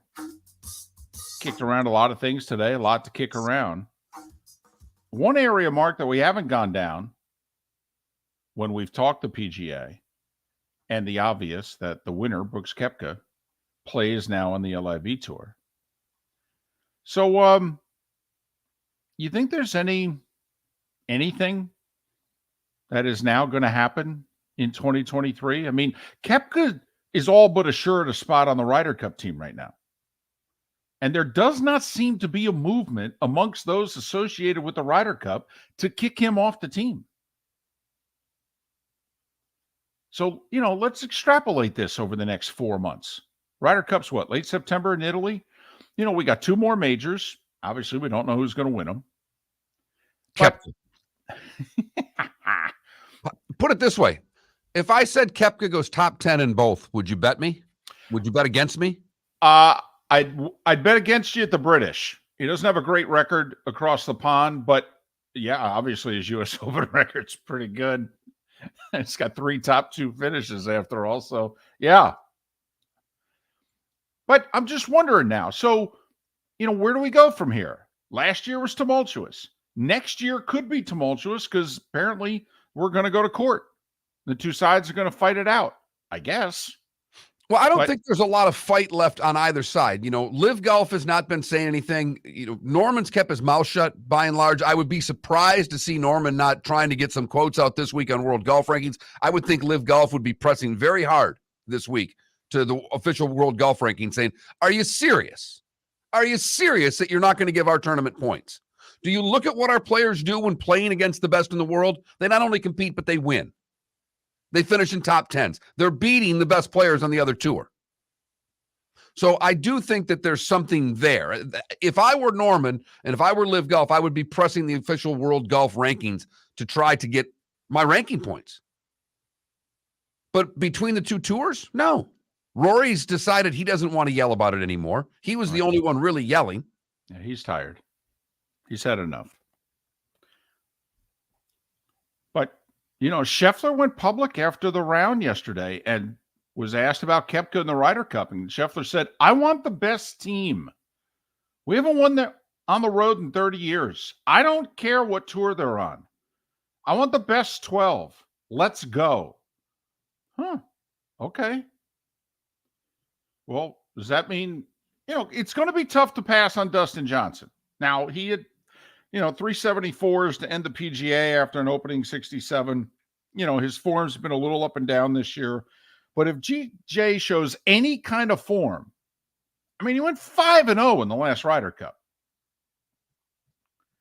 And maybe you put DJ and Koepka together and just say, you two LIV guys, you're a team. Go. They've done it before with mixed results, by the way. But I'm wondering, even is the fallout across the pond? Now that Koepka is all but assured of being on the Ryder Cup team, if you're Team Europe, do you look around and go, well, why the heck are we kicking some of these guys off? I think it's too late for that. Too late, just they've made their bed, etc. Or Correct. For those golfers, quite frankly, they're older. Koepka's 33. The Euro guard that's on the LIV tour are all in their 40s. And I actually think it's both. Won the DP World Tour, and the Euros came out and said, we're kicking you off this tour. You can't get points. You're not a part of us anymore. We've talked about this many times. The PGA Tour the PGA of America has not made those claims about American live golfers. The Euros already have. So I don't think they can walk that back without a lot of egg on their face. And in this story, David, that's all this is PR at this point. It is. If behind closed doors, do you think somebody says, are you sure we wouldn't want the 12th spot to go to Sergio? Because it really doesn't even matter what his quote-unquote form is. You put Sergio Garcia in the Ryder Cup. He's one of the 10 greatest golfers of all time. For whatever reason, he's amazing in the Ryder Cup. He actually played pretty well in his last one. You sure? Have you looked at our tour lately? Have you looked at our team? Once you get past like the top 6 or 8, you sure? We wouldn't want to put Sergio in number 12. Just curious. Or Mark, is this just going to be a very uneventful year? This whole thing's just going to be pushed to the side. Nothing is going to happen. I do think what Scheffler had to say is interesting. DeChambeau brought up yesterday, he goes, come on, does it really matter what tour we're playing on? Why can't we sit down and work this out? If Scheffler wants Koepka and maybe even others on the damn Ryder Cup team, at what point do some of those guys say to Jay Monahan behind closed doors, buddy, we got to work this out?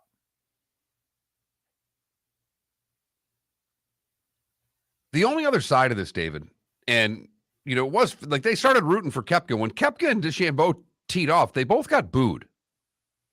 Booed. Right. I'd never seen that before. No. And it wasn't a Ryder Cup event. It was the PGA Championship. Now on the tee from Texas, Bryson DeChambeau. Boo! Right. Your 2020 U.S. Open champion, Bryson DeChambeau. Boo. And they booed Koepka, too. Your 2018 and 19 PGA champion, Brooks Koepka. Boo. Wasn't as loud as the DeChambeau booing, but it was clear.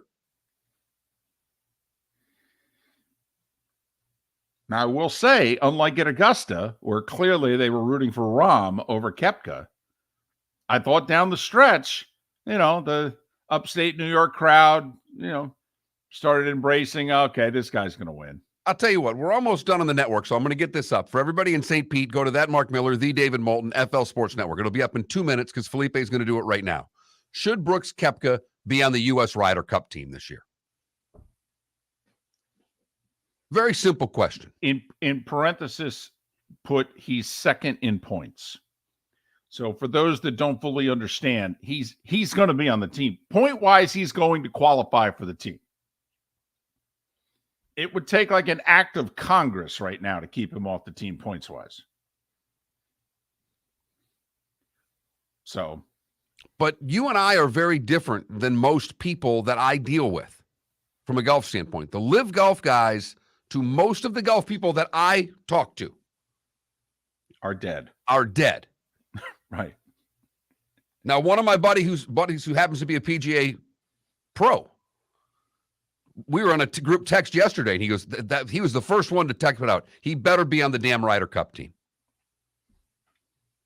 But he's like us. He's been kind of rooting for the chaos throughout. He knew about some of the problems on the tour that have been brought up and now fixed and changed because of Live Golf.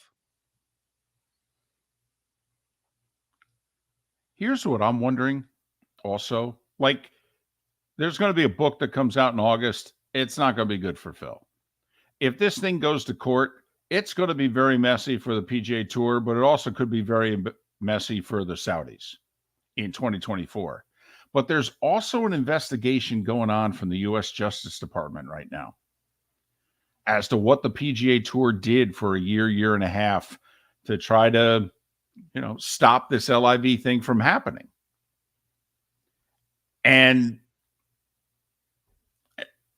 I don't know if I'm the PGA Tour, if I want this going forward, if you know what I mean.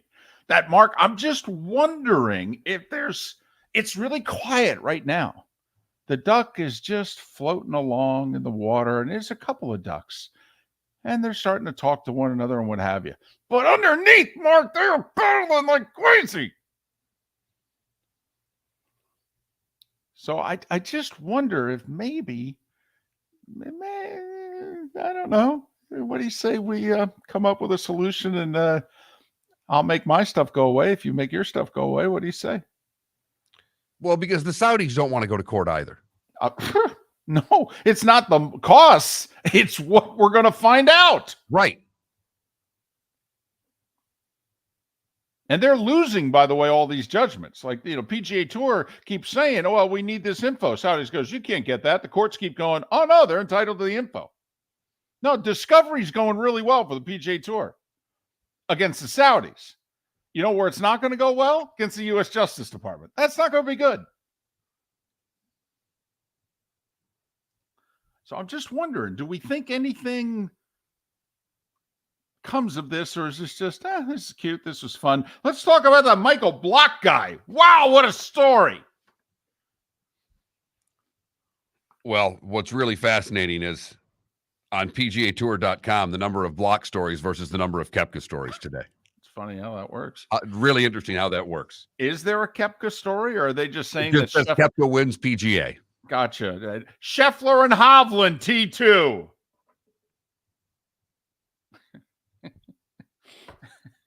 And they're talking about Block playing this week at Colonial and next week at the RBC in Canada because he's been given exemptions to both. I hope he's not emotionally spent and actually, brings his A game at least. See how long this run lasts, or it could very well, like you said during a break, David, emotionally, he could be spent. Yeah. Although, let me tell you, you know how easy Colonial is going to seem compared to Oak Hill? It's short. There's virtually no rough. Right. This guy drives the ball straight and he doesn't hit it that long. It's set up for an old guy like him. It really is. Colonial's a great course for him. If he didn't leave his game in upstate New York. But I was just wondering, does the whole PGA of America approach? The guy who runs the PGA of America is best friends with the commissioner of the PGA Tour. And he has not gone nope, they're banned from our tournament, or nope, they're banned from the Ryder Cup. He hasn't done any of that. You don't think his best friend asked him, hey, how come you're not doing what the guy at the DP World Tour is doing? Those guys are dead to him. And he said, yeah, Jay, I don't know what to tell you. They ain't dead to us. And CBS, not one question of Koepka mentioning Live Golf after. They don't mention it. They're not ever going to mention it. Nance makes a couple subtle jabs here and there. Did actually say LIV, though. He actually said it. I almost stopped breathing the first time I heard him say it. I went, oh, my goodness. That could be a meeting.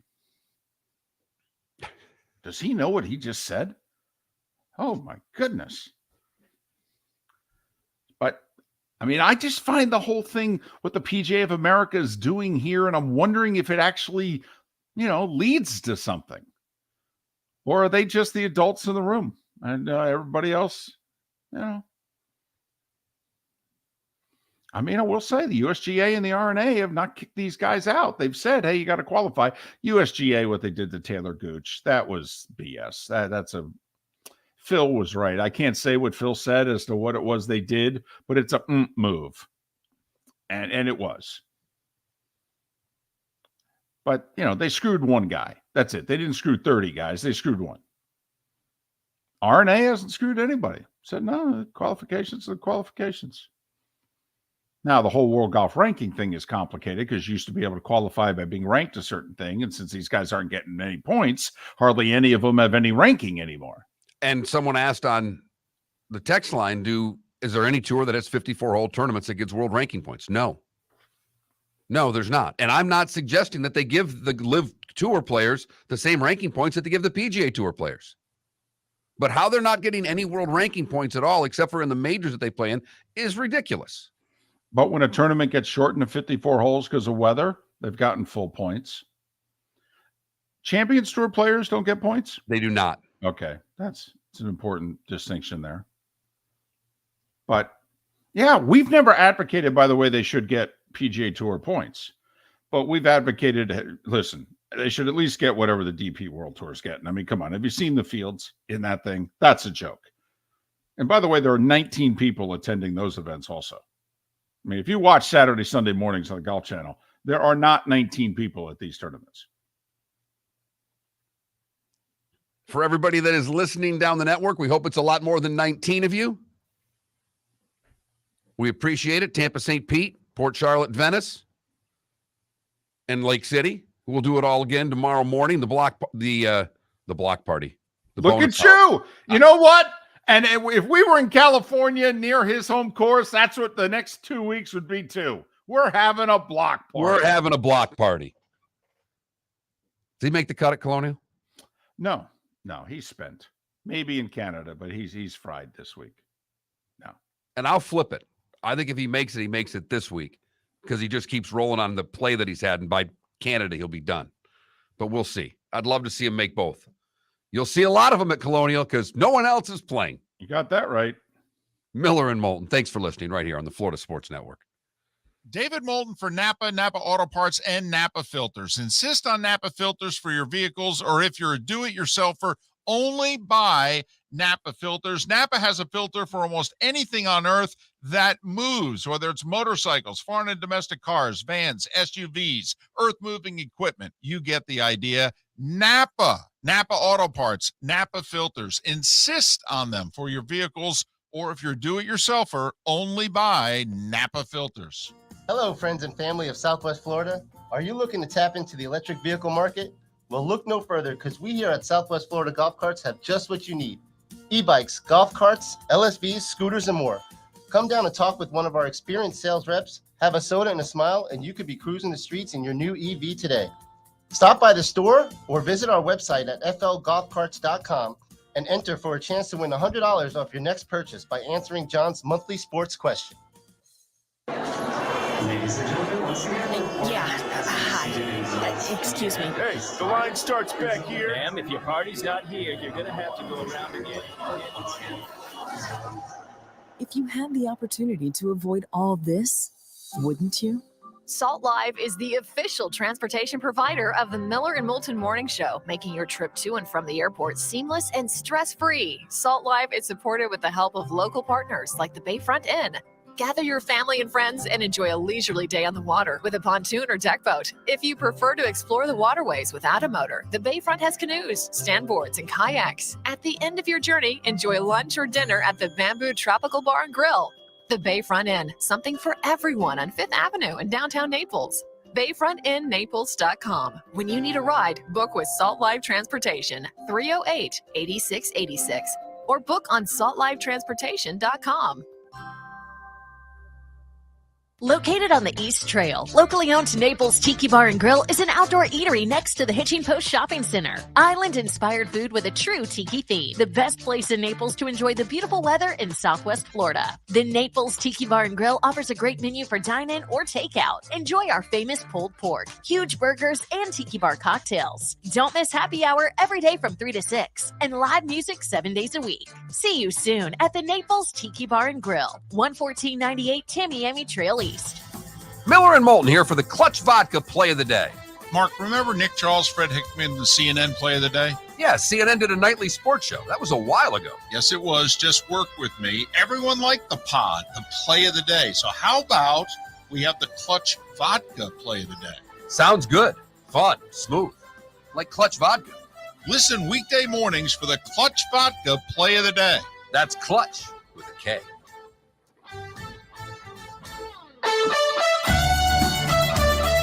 You were listening to Miller and Moulton on the Florida Sports Network.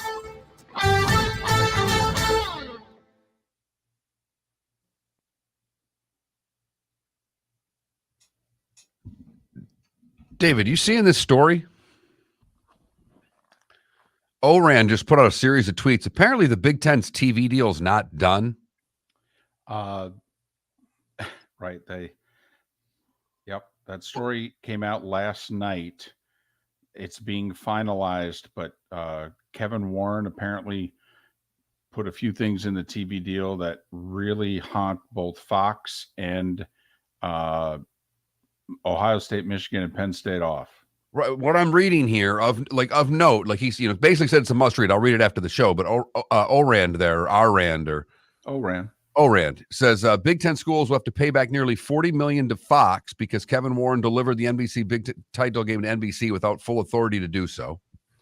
Michigan, Ohio State, and Penn State have said they will not play late November games that would be on NBC.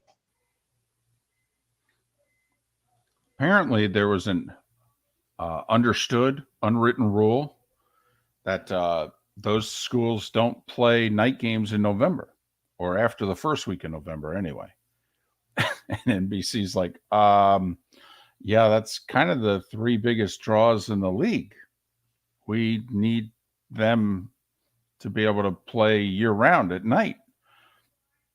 And Kevin Warren, unfamiliar with kind of, he just said to NBC, yeah, sure. No problem. Well, it's funny because so my buddy that I coach with there, he's going back for Thanksgiving this year, and he bought tickets for the Michigan State Penn State game, taking his daughters, and they're all going. You know, he goes, I hope that's not going to be a late game. And after reading that, I'm going, I can pretty much assure you that it's going to be a late game. Well, it's at Sparty, unless they put a USC. Because Michigan Ohio State ain't going to be on at 8 o'clock. Never. Right, so you're. Well, there's a lot of negotiations going on with that Michigan State Penn State game, because I can tell you that's a game that CBS really wanted for Friday at 3:30. Oh, for Friday at 3:30. Because they have always shown a Friday 3:30 game. Like when I first started, we did Arkansas LSU forever. Mm-hmm. That's when you guys were doing double headers for a while. You guys would do the Friday and the Saturday, right? Mm-hmm. And there's a chance we could do that this year. But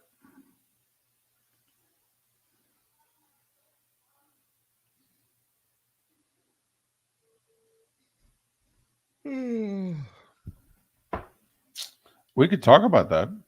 Okay. Or do you want to do it now or a short segment? What do you got here? Just we would recap. Let's flip it. Let's do the Big Ten here and recap in the short. Okay. Or you know what? We can recap here because we haven't talked Heat in a while.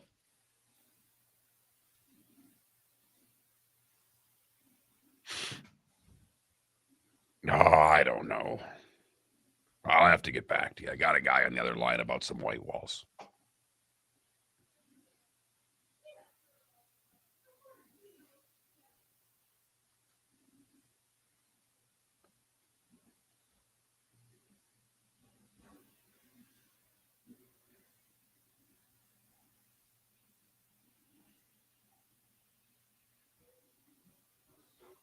Ten seconds.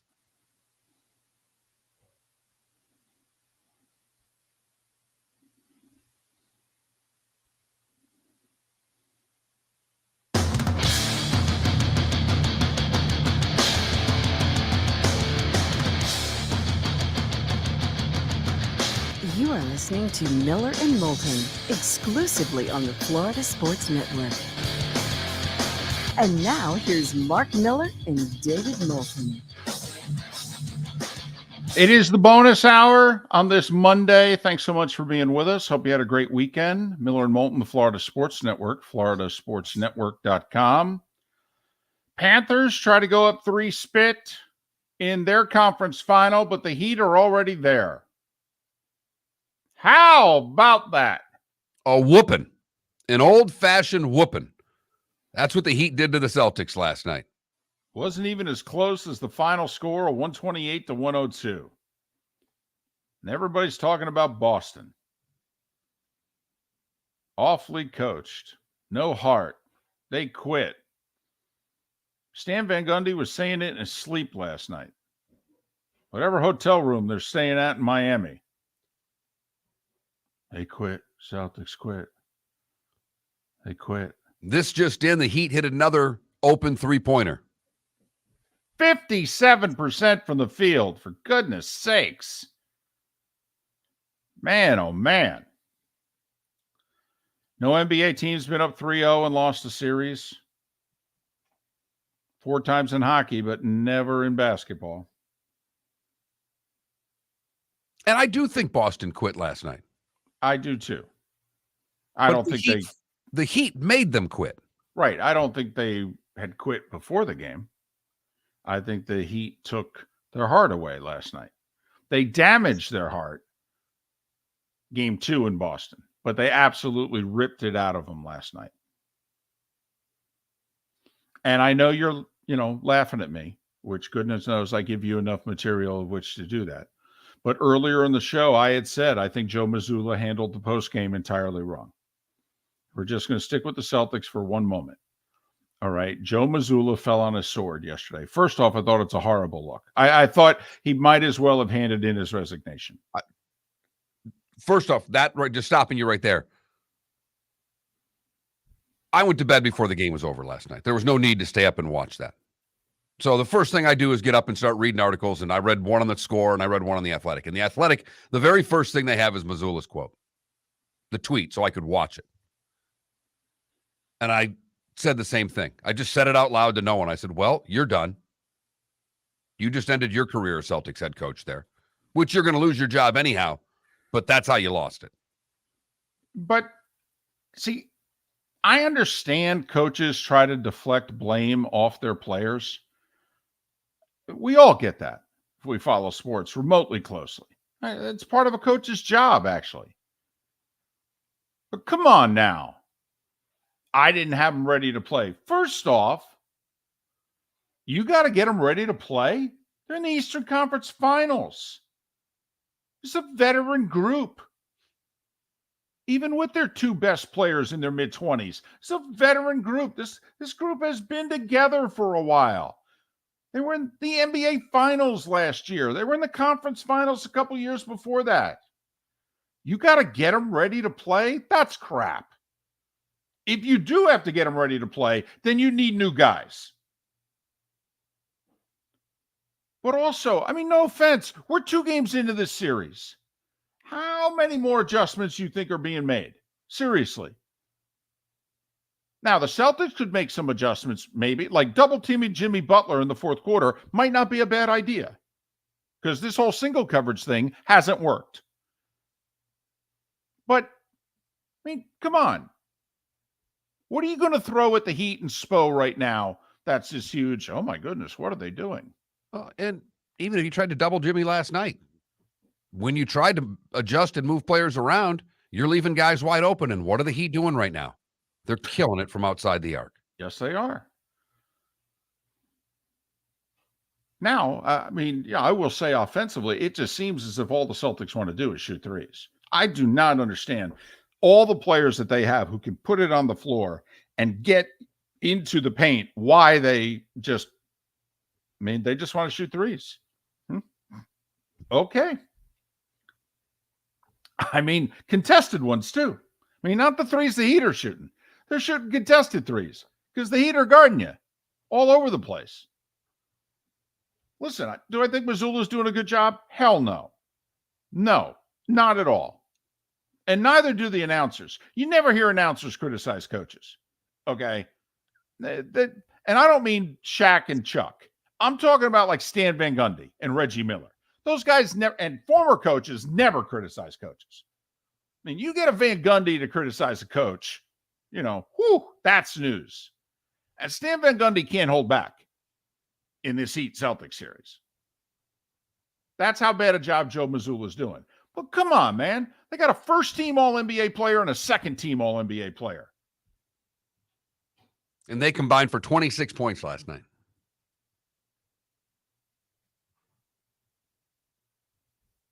This is not Joe Mazzulla? I mean, there's a part of me, the Rangers fired their coach after 2 terrific regular seasons and 1 terrific postseason run.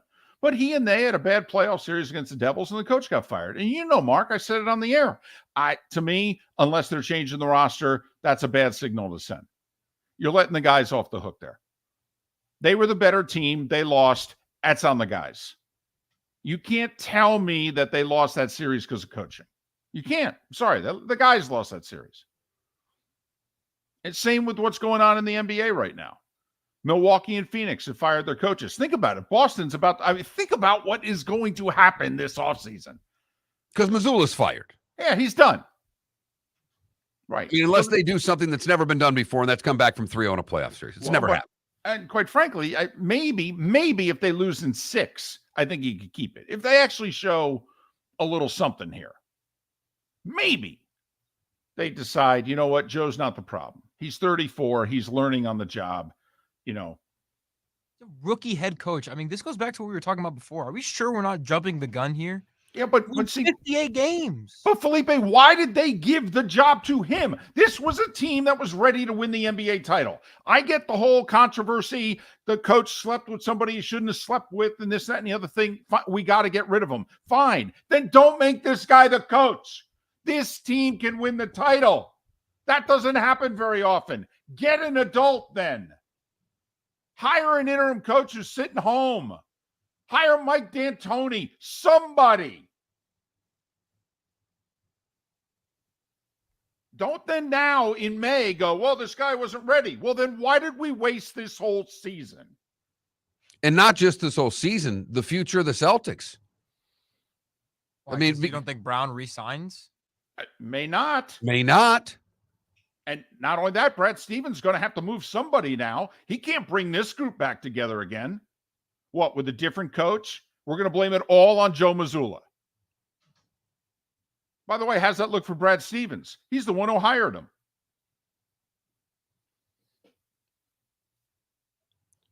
So, yeah, I think this is not just this season. This is their immediate future.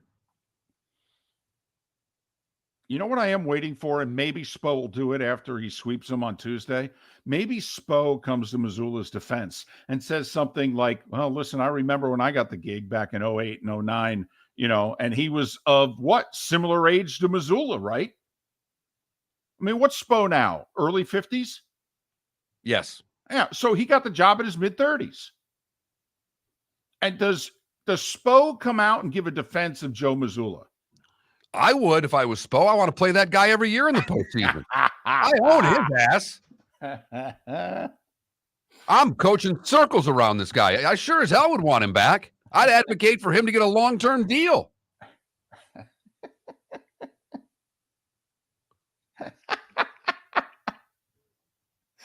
Yeah, it's only that funny because it's true. But but I'm just wondering, how coaches stick together, Mark.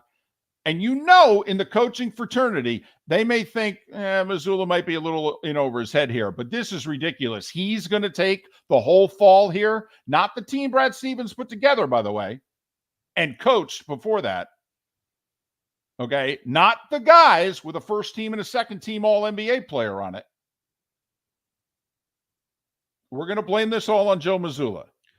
Think about it. Doc got fired, and everybody thought Doc outcoached Mazzulla in the last series. I don't necessarily agree with that, actually. I think Doc was bailed out by James Harden twice. And that certainly helped because Embiid also played well in that third win of theirs. And Felipe, you might be right, but the national narrative was that Doc was the better coach in that series and they lost. Well, to hell with that narrative because Doc Rivers is overrated. My bad. Glenn Rivers. because he ain't no Doc. What an NBA title. You can call him Doc. But I do find this interesting. Like, if you're the Celtics, do I think Missoula's in over his head? Yes. But, man, if I'm Brad Stevens, isn't there a part of you, Mark, like, do I really want to bail out the roster here? Really? I'm just going to blame it all on a 34-year-old guy who never should have had the job anyway if it wasn't for the damn guy who hired him as an assistant wasn't behaving in a way he shouldn't have been behaving. No offense. I blame Brad Stevens here. You take a look at the brain drain that's gone on in Boston staff in the last 2 years. Not only Udoka, okay, but other veteran assistants who have all left in the last 12 to 18 months, and they were not replaced. That is a very young, inexperienced coaching staff. Coaching may not matter in the it's remarkable they hand out the coaching award for a regular season. Because when do you really need the coaching? In all sports, by the way. When is it you really need a manager? You really need a football coach and coordinators. When is it you really need them? Need them in the playoffs.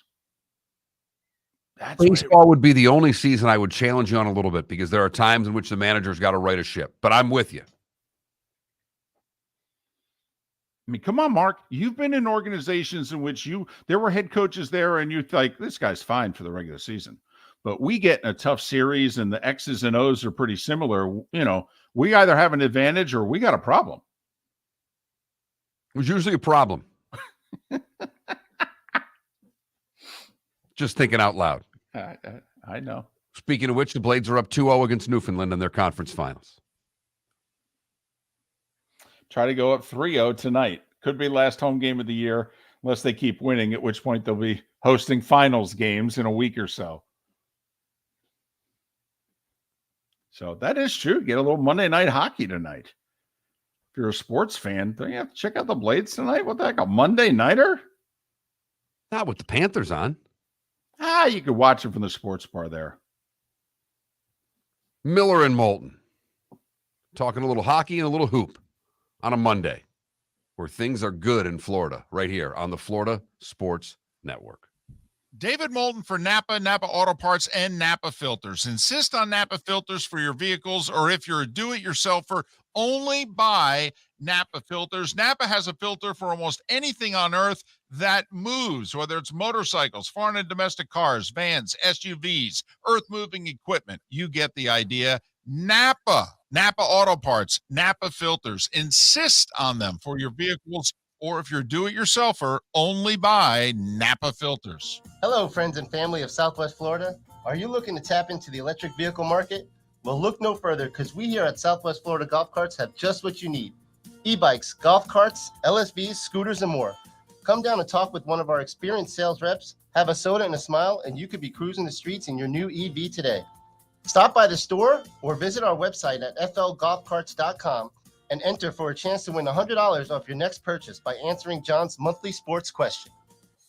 Located on the East Trail, locally owned Naples Tiki Bar and Grill is an outdoor eatery next to the Hitching Post Shopping Center. Island-inspired food with a true tiki theme. The best place in Naples to enjoy the beautiful weather in Southwest Florida. The Naples Tiki Bar and Grill offers a great menu for dine-in or takeout. Enjoy our famous pulled pork, huge burgers, and tiki bar cocktails. Don't miss happy hour every day from 3 to 6 and live music 7 days a week. See you soon at the Naples Tiki Bar and Grill, 11498 Tamiami Trail East. The waterways of Naples are a beauty to behold, and the Bayfront Inn has multiple ways for guests to enjoy the water and have some fun. Gather your family and friends and enjoy a leisurely day on the water with a pontoon or deck boat. If you prefer to explore the waterways without a motor, the Bayfront has canoes, standboards, and kayaks. At the end of your journey, enjoy lunch or dinner at the Bamboo Tropical Bar and Grill. The Bayfront Inn. Something for everyone. On 5th Avenue in Naples. You were listening to Miller and Moulton on the Florida Sports Network.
Yeah, it was. He had a shot.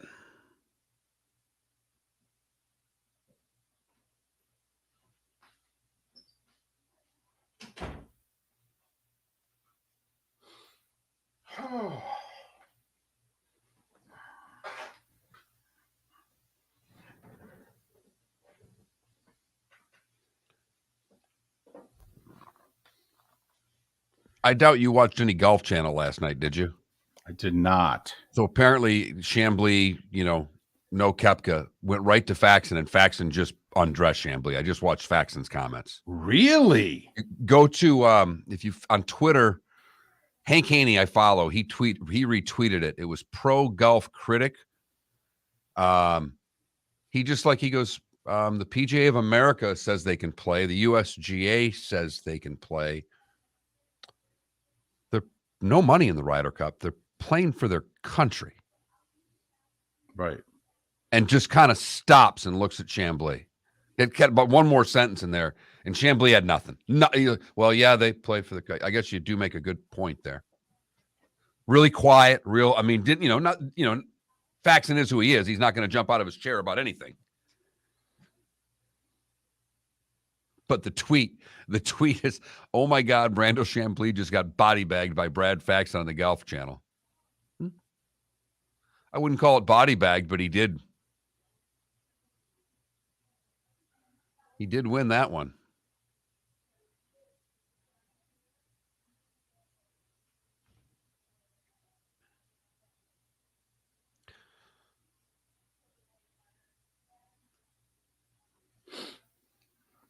Did they ask Joe to do the PGA thing again, or did they just give that to Matt Berry?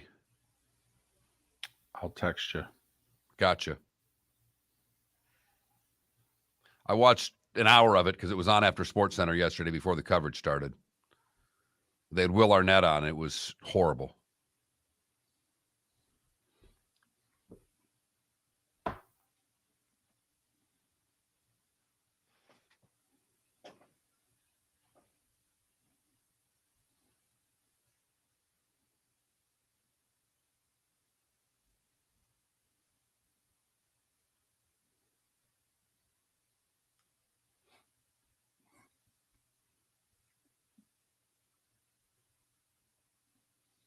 $15 seconds.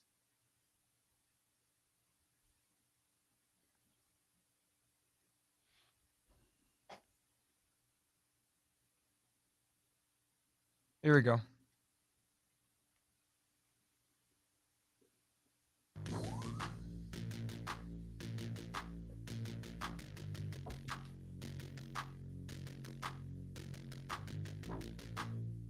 It's the bonus hour of Miller and Moulton on the Florida Sports Network. 21 minutes past the hour. Miller and Moulton, Florida Sports Network, floridasportsnetwork.com.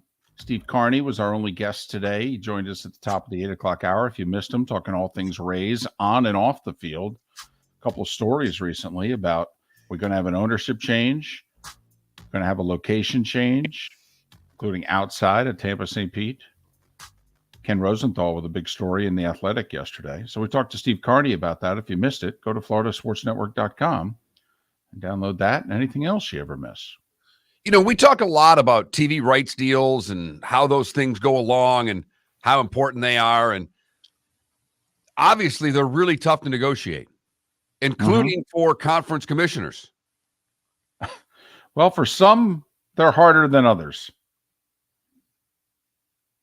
Do you worry if you're Chicago trying to get a new stadium because your new president, Kevin Warren, apparently skipped through some details in the new Big Ten conference television deal? You know, just some simple things. Mark, what's a simple thing to you that Kevin Warren should have known? Like what network he gave one of the championship games to? Well, I will say this is fascinating.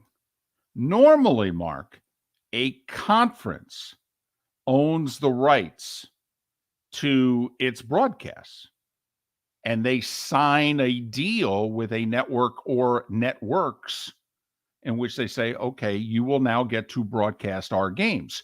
We own the games. What is fascinating is that the Big Ten does not own their games. The Big Ten network does. And so when Kevin Warren it's partly why, actually more than partly, why Fox was sitting next to Kevin Warren the entire time the TV deal was being worked out, or at least they tried to sit next to him the entire time. Because who owns the Big Ten network, Mark? Fox. They have controlling interest in the network. Right. And apparently Fox was willing to give 2 Big Ten championship games to CBS in this 7-year contract, but they would keep the other 5. Kevin Warren was like, no, I'm going to give NBC a game. But apparently he didn't have the rights to even do that. And he didn't tell the folks at Fox that he had done it. Shazam! What's your parting gift, Don Pardo? It's an Big Ten championship game on NBC. By the way, they're talking about hiring J.J. Watt. Right. You know, Wisconsin Badger, putting them on their pre-halftime and post coverage. They're going to try to do this Big Ten thing the way they do Sunday Night Football. Start at 7:00 on Saturdays. They're NBC is going all in. Now, the other thing that apparently was not talked about in this agreement is that Ohio State, Michigan, and Penn State don't play night games after the first weekend in November. Yeah, but see, Mark, that's not something that's on paper. You know, it's kind of like the Big Ten's version of an unwritten rule. It's just that everybody in the Big Ten knew it, except for, wait for it, the commissioner of the Big Ten. Either that or he just didn't give a damn.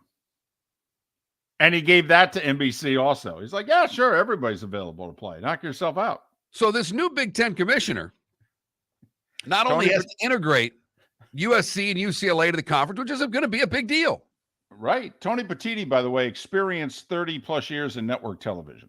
And he's going to need every one of those years of network experience because he's got to get this TV deal done. It's still not done. The long-form contracts have not been signed. It's only the 3rd week of May.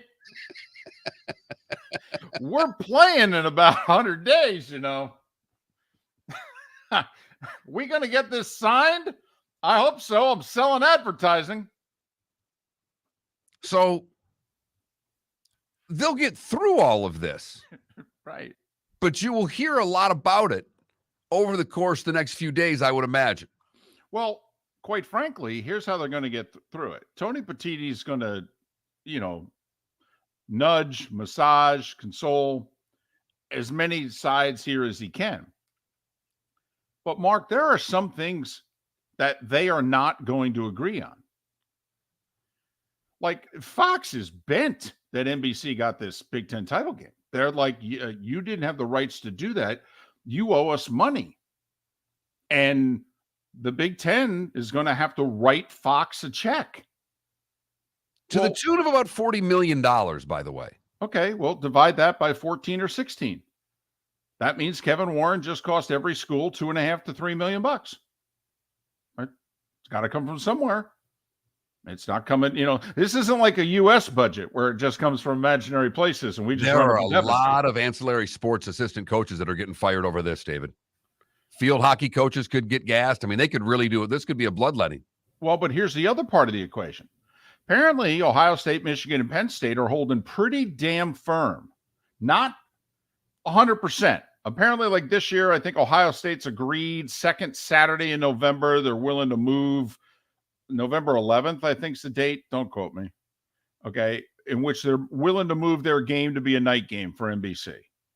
Because apparently, like NBC had already put the schedule together. So apparently Ohio State's like, okay, we're going to do this for you one time. But if you're NBC, you're looking at Tony Petitti now and you're going, I agreed to give you guys $300+ million a year. You're telling me that 3 of my 12 weeks, I'm absolutely positively not going to get Ohio State, Michigan, and Penn State. And I don't have first choice of the games anyway. I'm not going to get them all that many times anyway. Well, then my deal is not worth what I paid for it. And by the way, look at the contract. It says I should get Ohio State, Penn State, and Michigan whenever the hell we want. So, as long as Fox and CBS are okay with it. So they're going to have to write NBC a check too. Where's that going to come from? All 14 to 16 schools. That's where that's going to come from. So apparently all these schools who are planning on, we're going to get $75 million a year. Well, no, you're not. No, you're not. You're going to be writing at least one check to Fox and one check to NBC. I can guarantee that. So start doing the math. You might be getting about $67 million a year, but you ain't getting 75. So a couple of hiccups, to say the very least, on this giant new Big Ten television rights deal that the commissioner, the former commissioner, Kevin Warren, didn't really get the deal done before he left. Wait a minute. So you mean there's an agreement that they don't want to play night games? I didn't know anything about that. Well, you were on the job 4 years. Listen, should we be surprised? Okay. I love how Kevin Warren's given credit for bringing USC and UCLA to the conference. He was in Europe. He was just as surprised as the Pac-12 when he found out, wow, USC and UCLA, I'll be damned. Yeah, that deal got done. They didn't really let Kevin Warren know what the hell was going on. The presidents of that conference made that deal. Kind of like how these draft day trades go down. Like the Giants and Rams made a deal because Daboll texted like a coordinator with the Rams. Okay, and so he passed it along, and who passed it along, and eventually a few more phone calls were made, and then all of a sudden they struck a deal in about 15 minutes. Started with 2 coaches texting. Yeah, a couple university presidents of the Big Ten called a couple university presidents of the Pac-12, and next thing you know, they told Kevin Warren while he was in Italy what was going on. So that's a little of what's going on in and around the Big Ten as they try to figure out this television contract while they're adding USC and UCLA to the conference. Miller and Moulton, the good, the bad, and the ugly. Today was the day when. What's on tap? That's how we finish things out, and we'll do it today, once again, right here on the Florida Sports Network. Miller and Moulton here for the Clutch Vodka Play of the Day. Mark, remember Nick Charles, Fred Hickman, the CNN Play of the Day? Yeah, CNN did a nightly sports show. That was a while ago. Yes, it was. Just work with me. Everyone liked the pod, the Play of the Day. So how about we have the Clutch Vodka Play of the Day? Sounds good. Fun. Smooth. Like Clutch Vodka. Listen weekday mornings for the Clutch Vodka Play of the Day. That's Clutch with a K. Located on the East Trail, locally owned Naples Tiki Bar and Grill is an outdoor eatery next to the Hitching Post Shopping Center. Island-inspired food with a true tiki theme. The best place in Naples to enjoy the beautiful weather in Southwest Florida. The Naples Tiki Bar and Grill offers a great menu for dine-in or takeout. Enjoy our famous pulled pork, huge burgers, and tiki bar cocktails. Don't miss happy hour every day from 3 to 6 and live music 7 days a week. See you soon at the Naples Tiki Bar and Grill, 11498 Tamiami Trail East. Hello, friends and family of Southwest Florida. Are you looking to tap into the electric vehicle market? Well, look no further, because we here at Southwest Florida Golf Carts have just what you need. E-bikes, golf carts, LSVs, scooters, and more. Come down and talk with one of our experienced sales reps, have a soda and a smile, and you could be cruising the streets in your new EV today. Stop by the store or visit our website at flgolfcarts.com and enter for a chance to win $100 off your next purchase by answering John's monthly sports question. The waterways of Naples are a beauty to behold, and the Bayfront Inn has multiple ways for guests to enjoy the water and have some fun. Gather your family and friends and enjoy a leisurely day on the water with a pontoon or deck boat. If you prefer to explore the waterways without a motor, the Bayfront has canoes, standboards, and kayaks. At the end of your journey, enjoy lunch or dinner at the Bamboo Tropical Bar and Grill. The Bayfront Inn. Something for everyone. On 5th Avenue in Naples. You were listening to Miller and Moulton on the Florida Sports Network.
By the way, we're idiots. Idiots for not picking Koepka. He is a huge Florida Panthers fan. Oh my gosh, did you see him call them the Peas?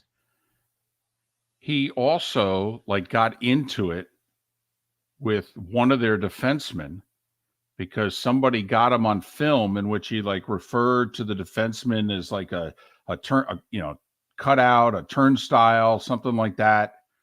And he ended up apologizing to the defenseman who wasn't really wanting to accept the apology. But his wife taped him. He won that tournament overseas, Singapore. And on their flight back, all he cared about was watching the Panthers game on the plane. And I think it was when they beat Boston in overtime. And he apparently went nuts.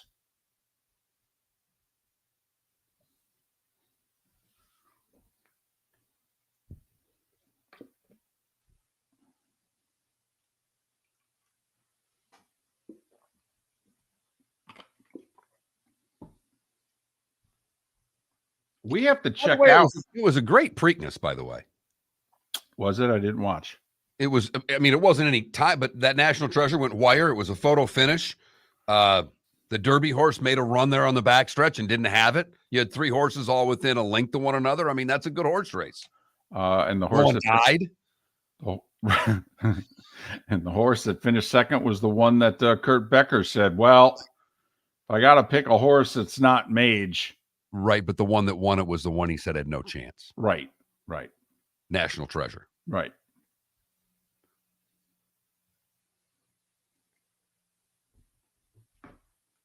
That's why they call it gambling. I'm wondering, I'll bet you, is Koepka at the game tonight? Analytics say the Lakers have a 53% chance to win game 4. In the words of UD, I think you mean Asalytics.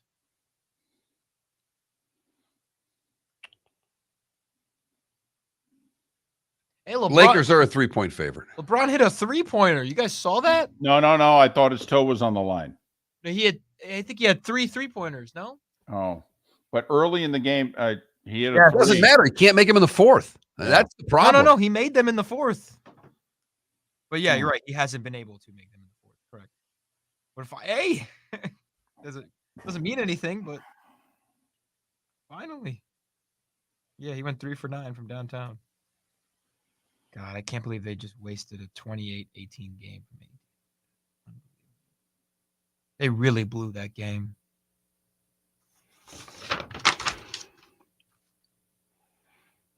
Well, Jamal Murray stole the series.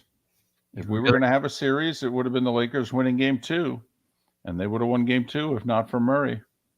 I mean, he scores 30 points in the first half and scores 7 in the second half, and you still lose. But also 23 in the 4th of game 2. Mm-hmm. That was a series. We're coming back. Also, shout out Bruce Brown. Go Canes.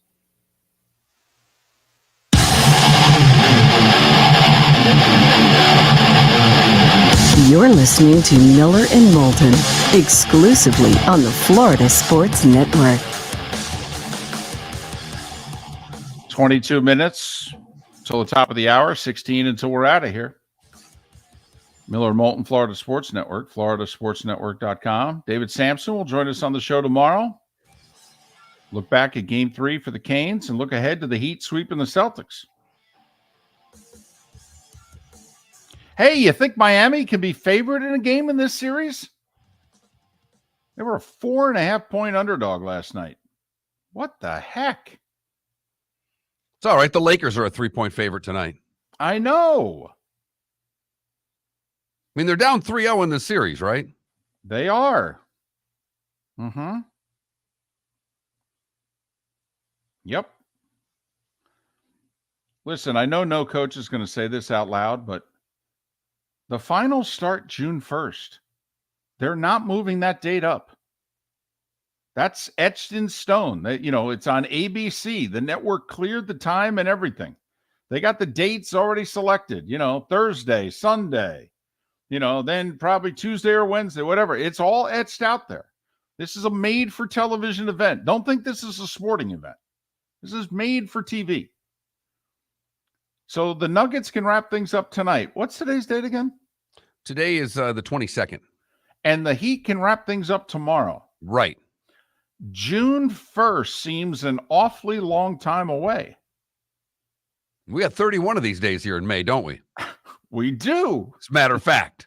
Right. Just in case everybody was wondering. Right. So if you're the Nuggets, Mike Malone would never say this publicly.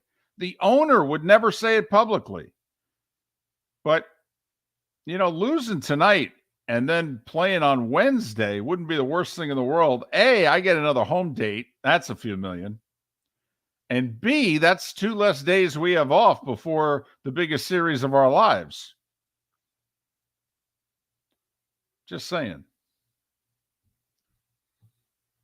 It's time for someone to take back this segment, if for no other reason than to stop David from talking about Meghan and Harry. Here's Mark Miller with Today Was the Day When. 1761 we start, David. The first life insurance policy in North America is issued.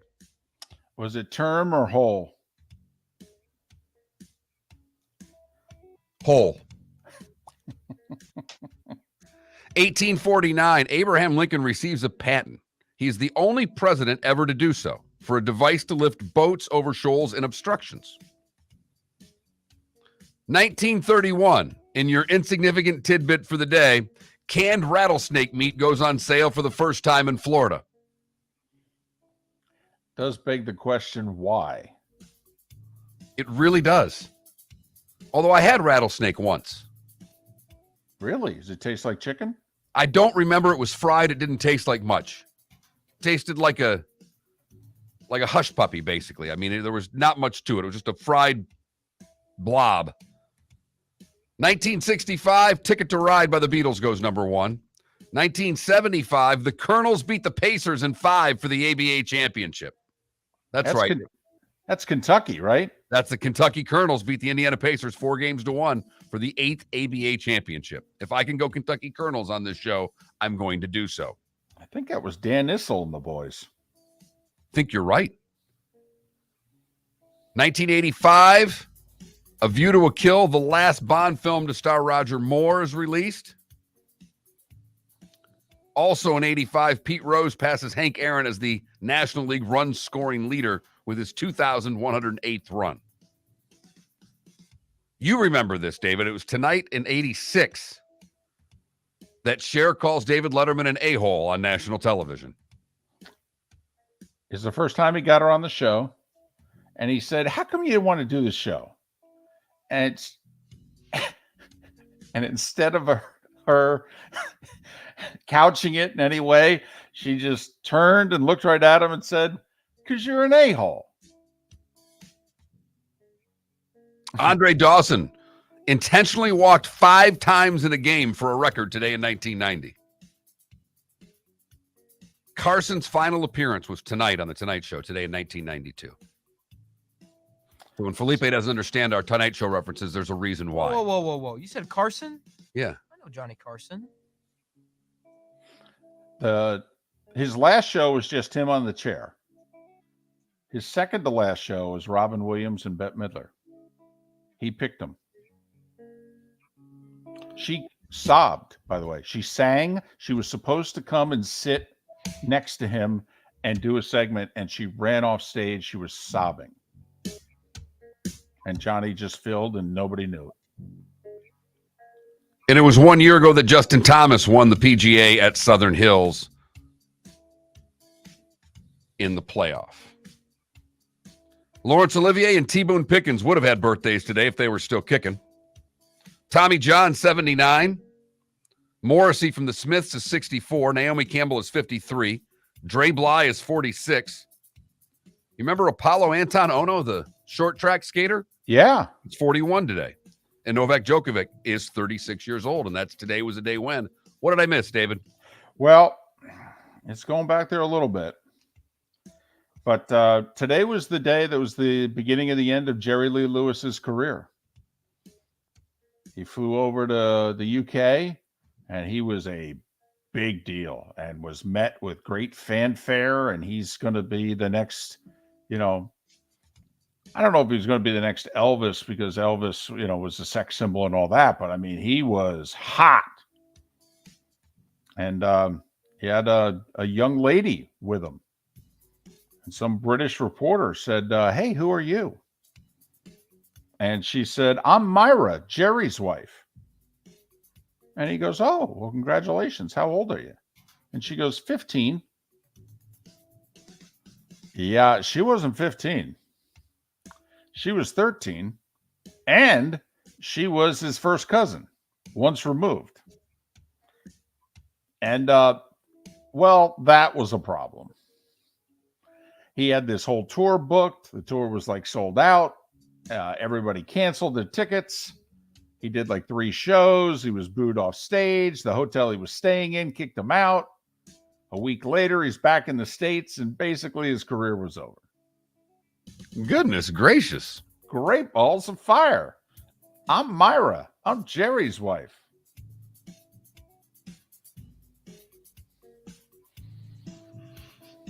Hey, happy 26th birthday, Lowry Markkinen, for all 6 people that care, by the way. We could ask people right now who he is. Florida is gonna Florida. Well, Mark Miller sees it differently. He calls it the good, the bad, and the ugly. What you got, Mark? Mark, what team does he play for? I think I have it right. He's been traded once, though, so I think I have it. What team does Lowry Markkinen play for? Sacramento. No. Chicago? No. For 2. Plays for Utah. He was an all-star this year. That's terrific.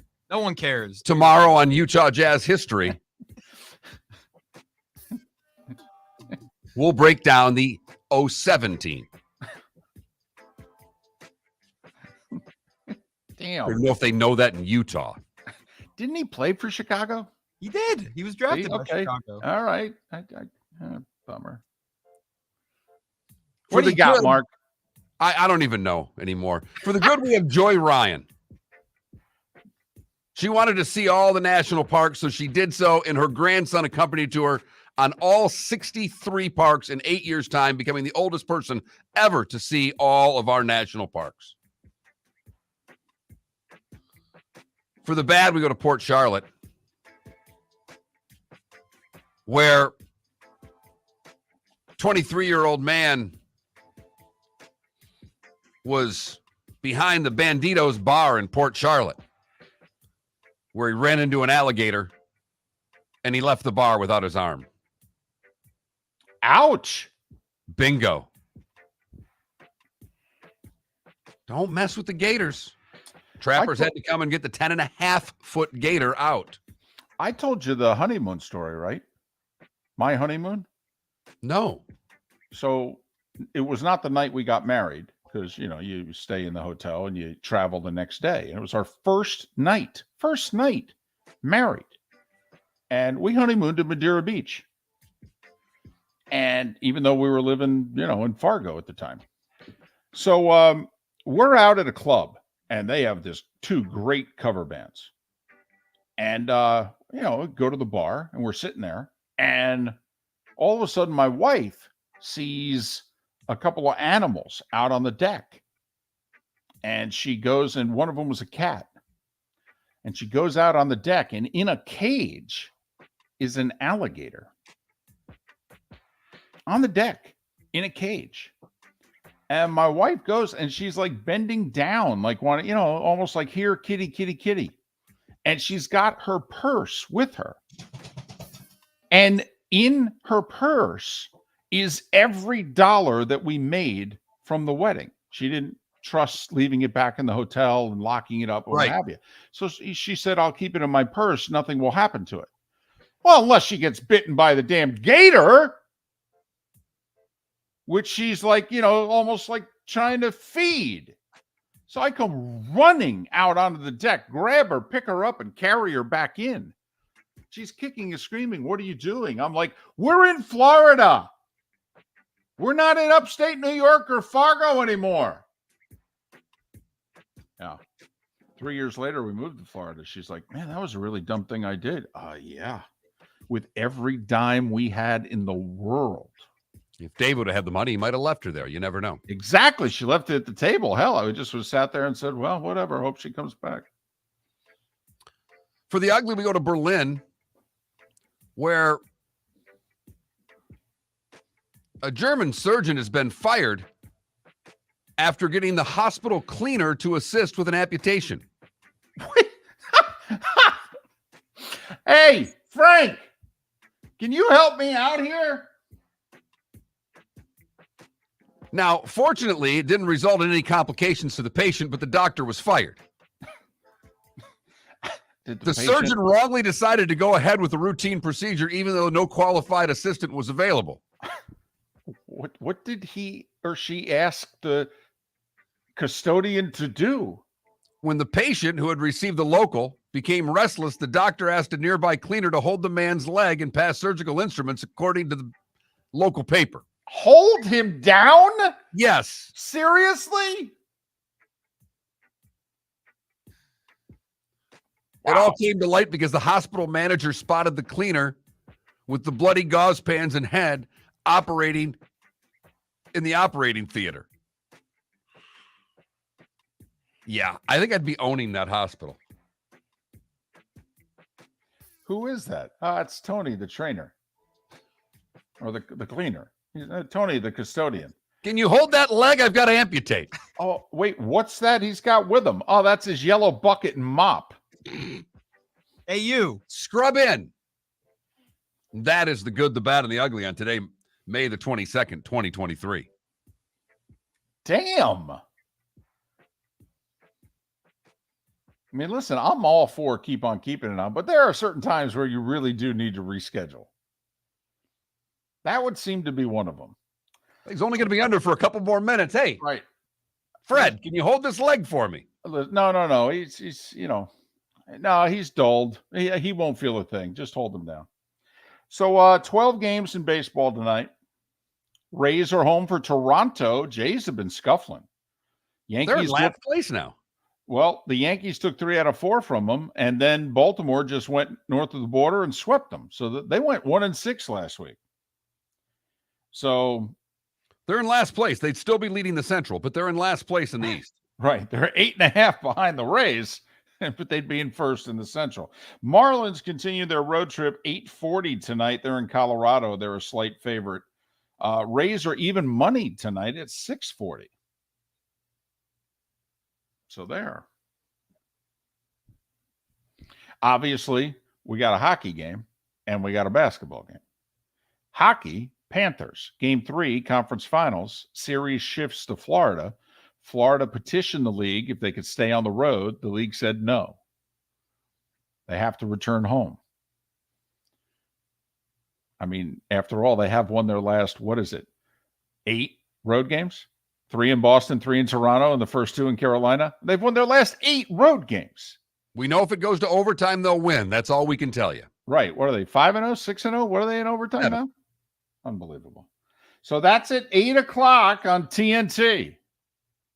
Meanwhile, 8:30 ESPN, Denver and the Lakers. The Lakers are a 3-point favorite, despite having yet beaten the Nuggets in this series.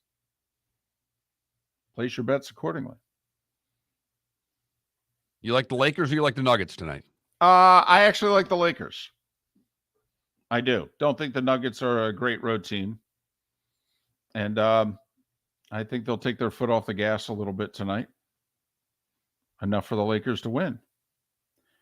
By the way, if you're Carolina, who do you go to in nets?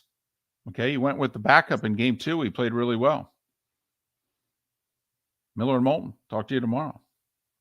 David Moulton for Napa Auto Parts, and Napa Filters. Insist on Napa filters for your vehicles, or if you're a do-it-yourselfer, only buy Napa filters. Napa has a filter for almost anything on earth that moves, whether it's motorcycles, foreign and domestic cars, vans, SUVs, earth-moving equipment. You get the idea. Napa Auto Parts, Napa filters. Insist on them for your vehicles, or if you're do-it-yourselfer, only buy Napa filters. Located on the East Trail, locally owned Naples Tiki Bar and Grill is an outdoor eatery next to the Hitching Post Shopping Center. Island-inspired food with a true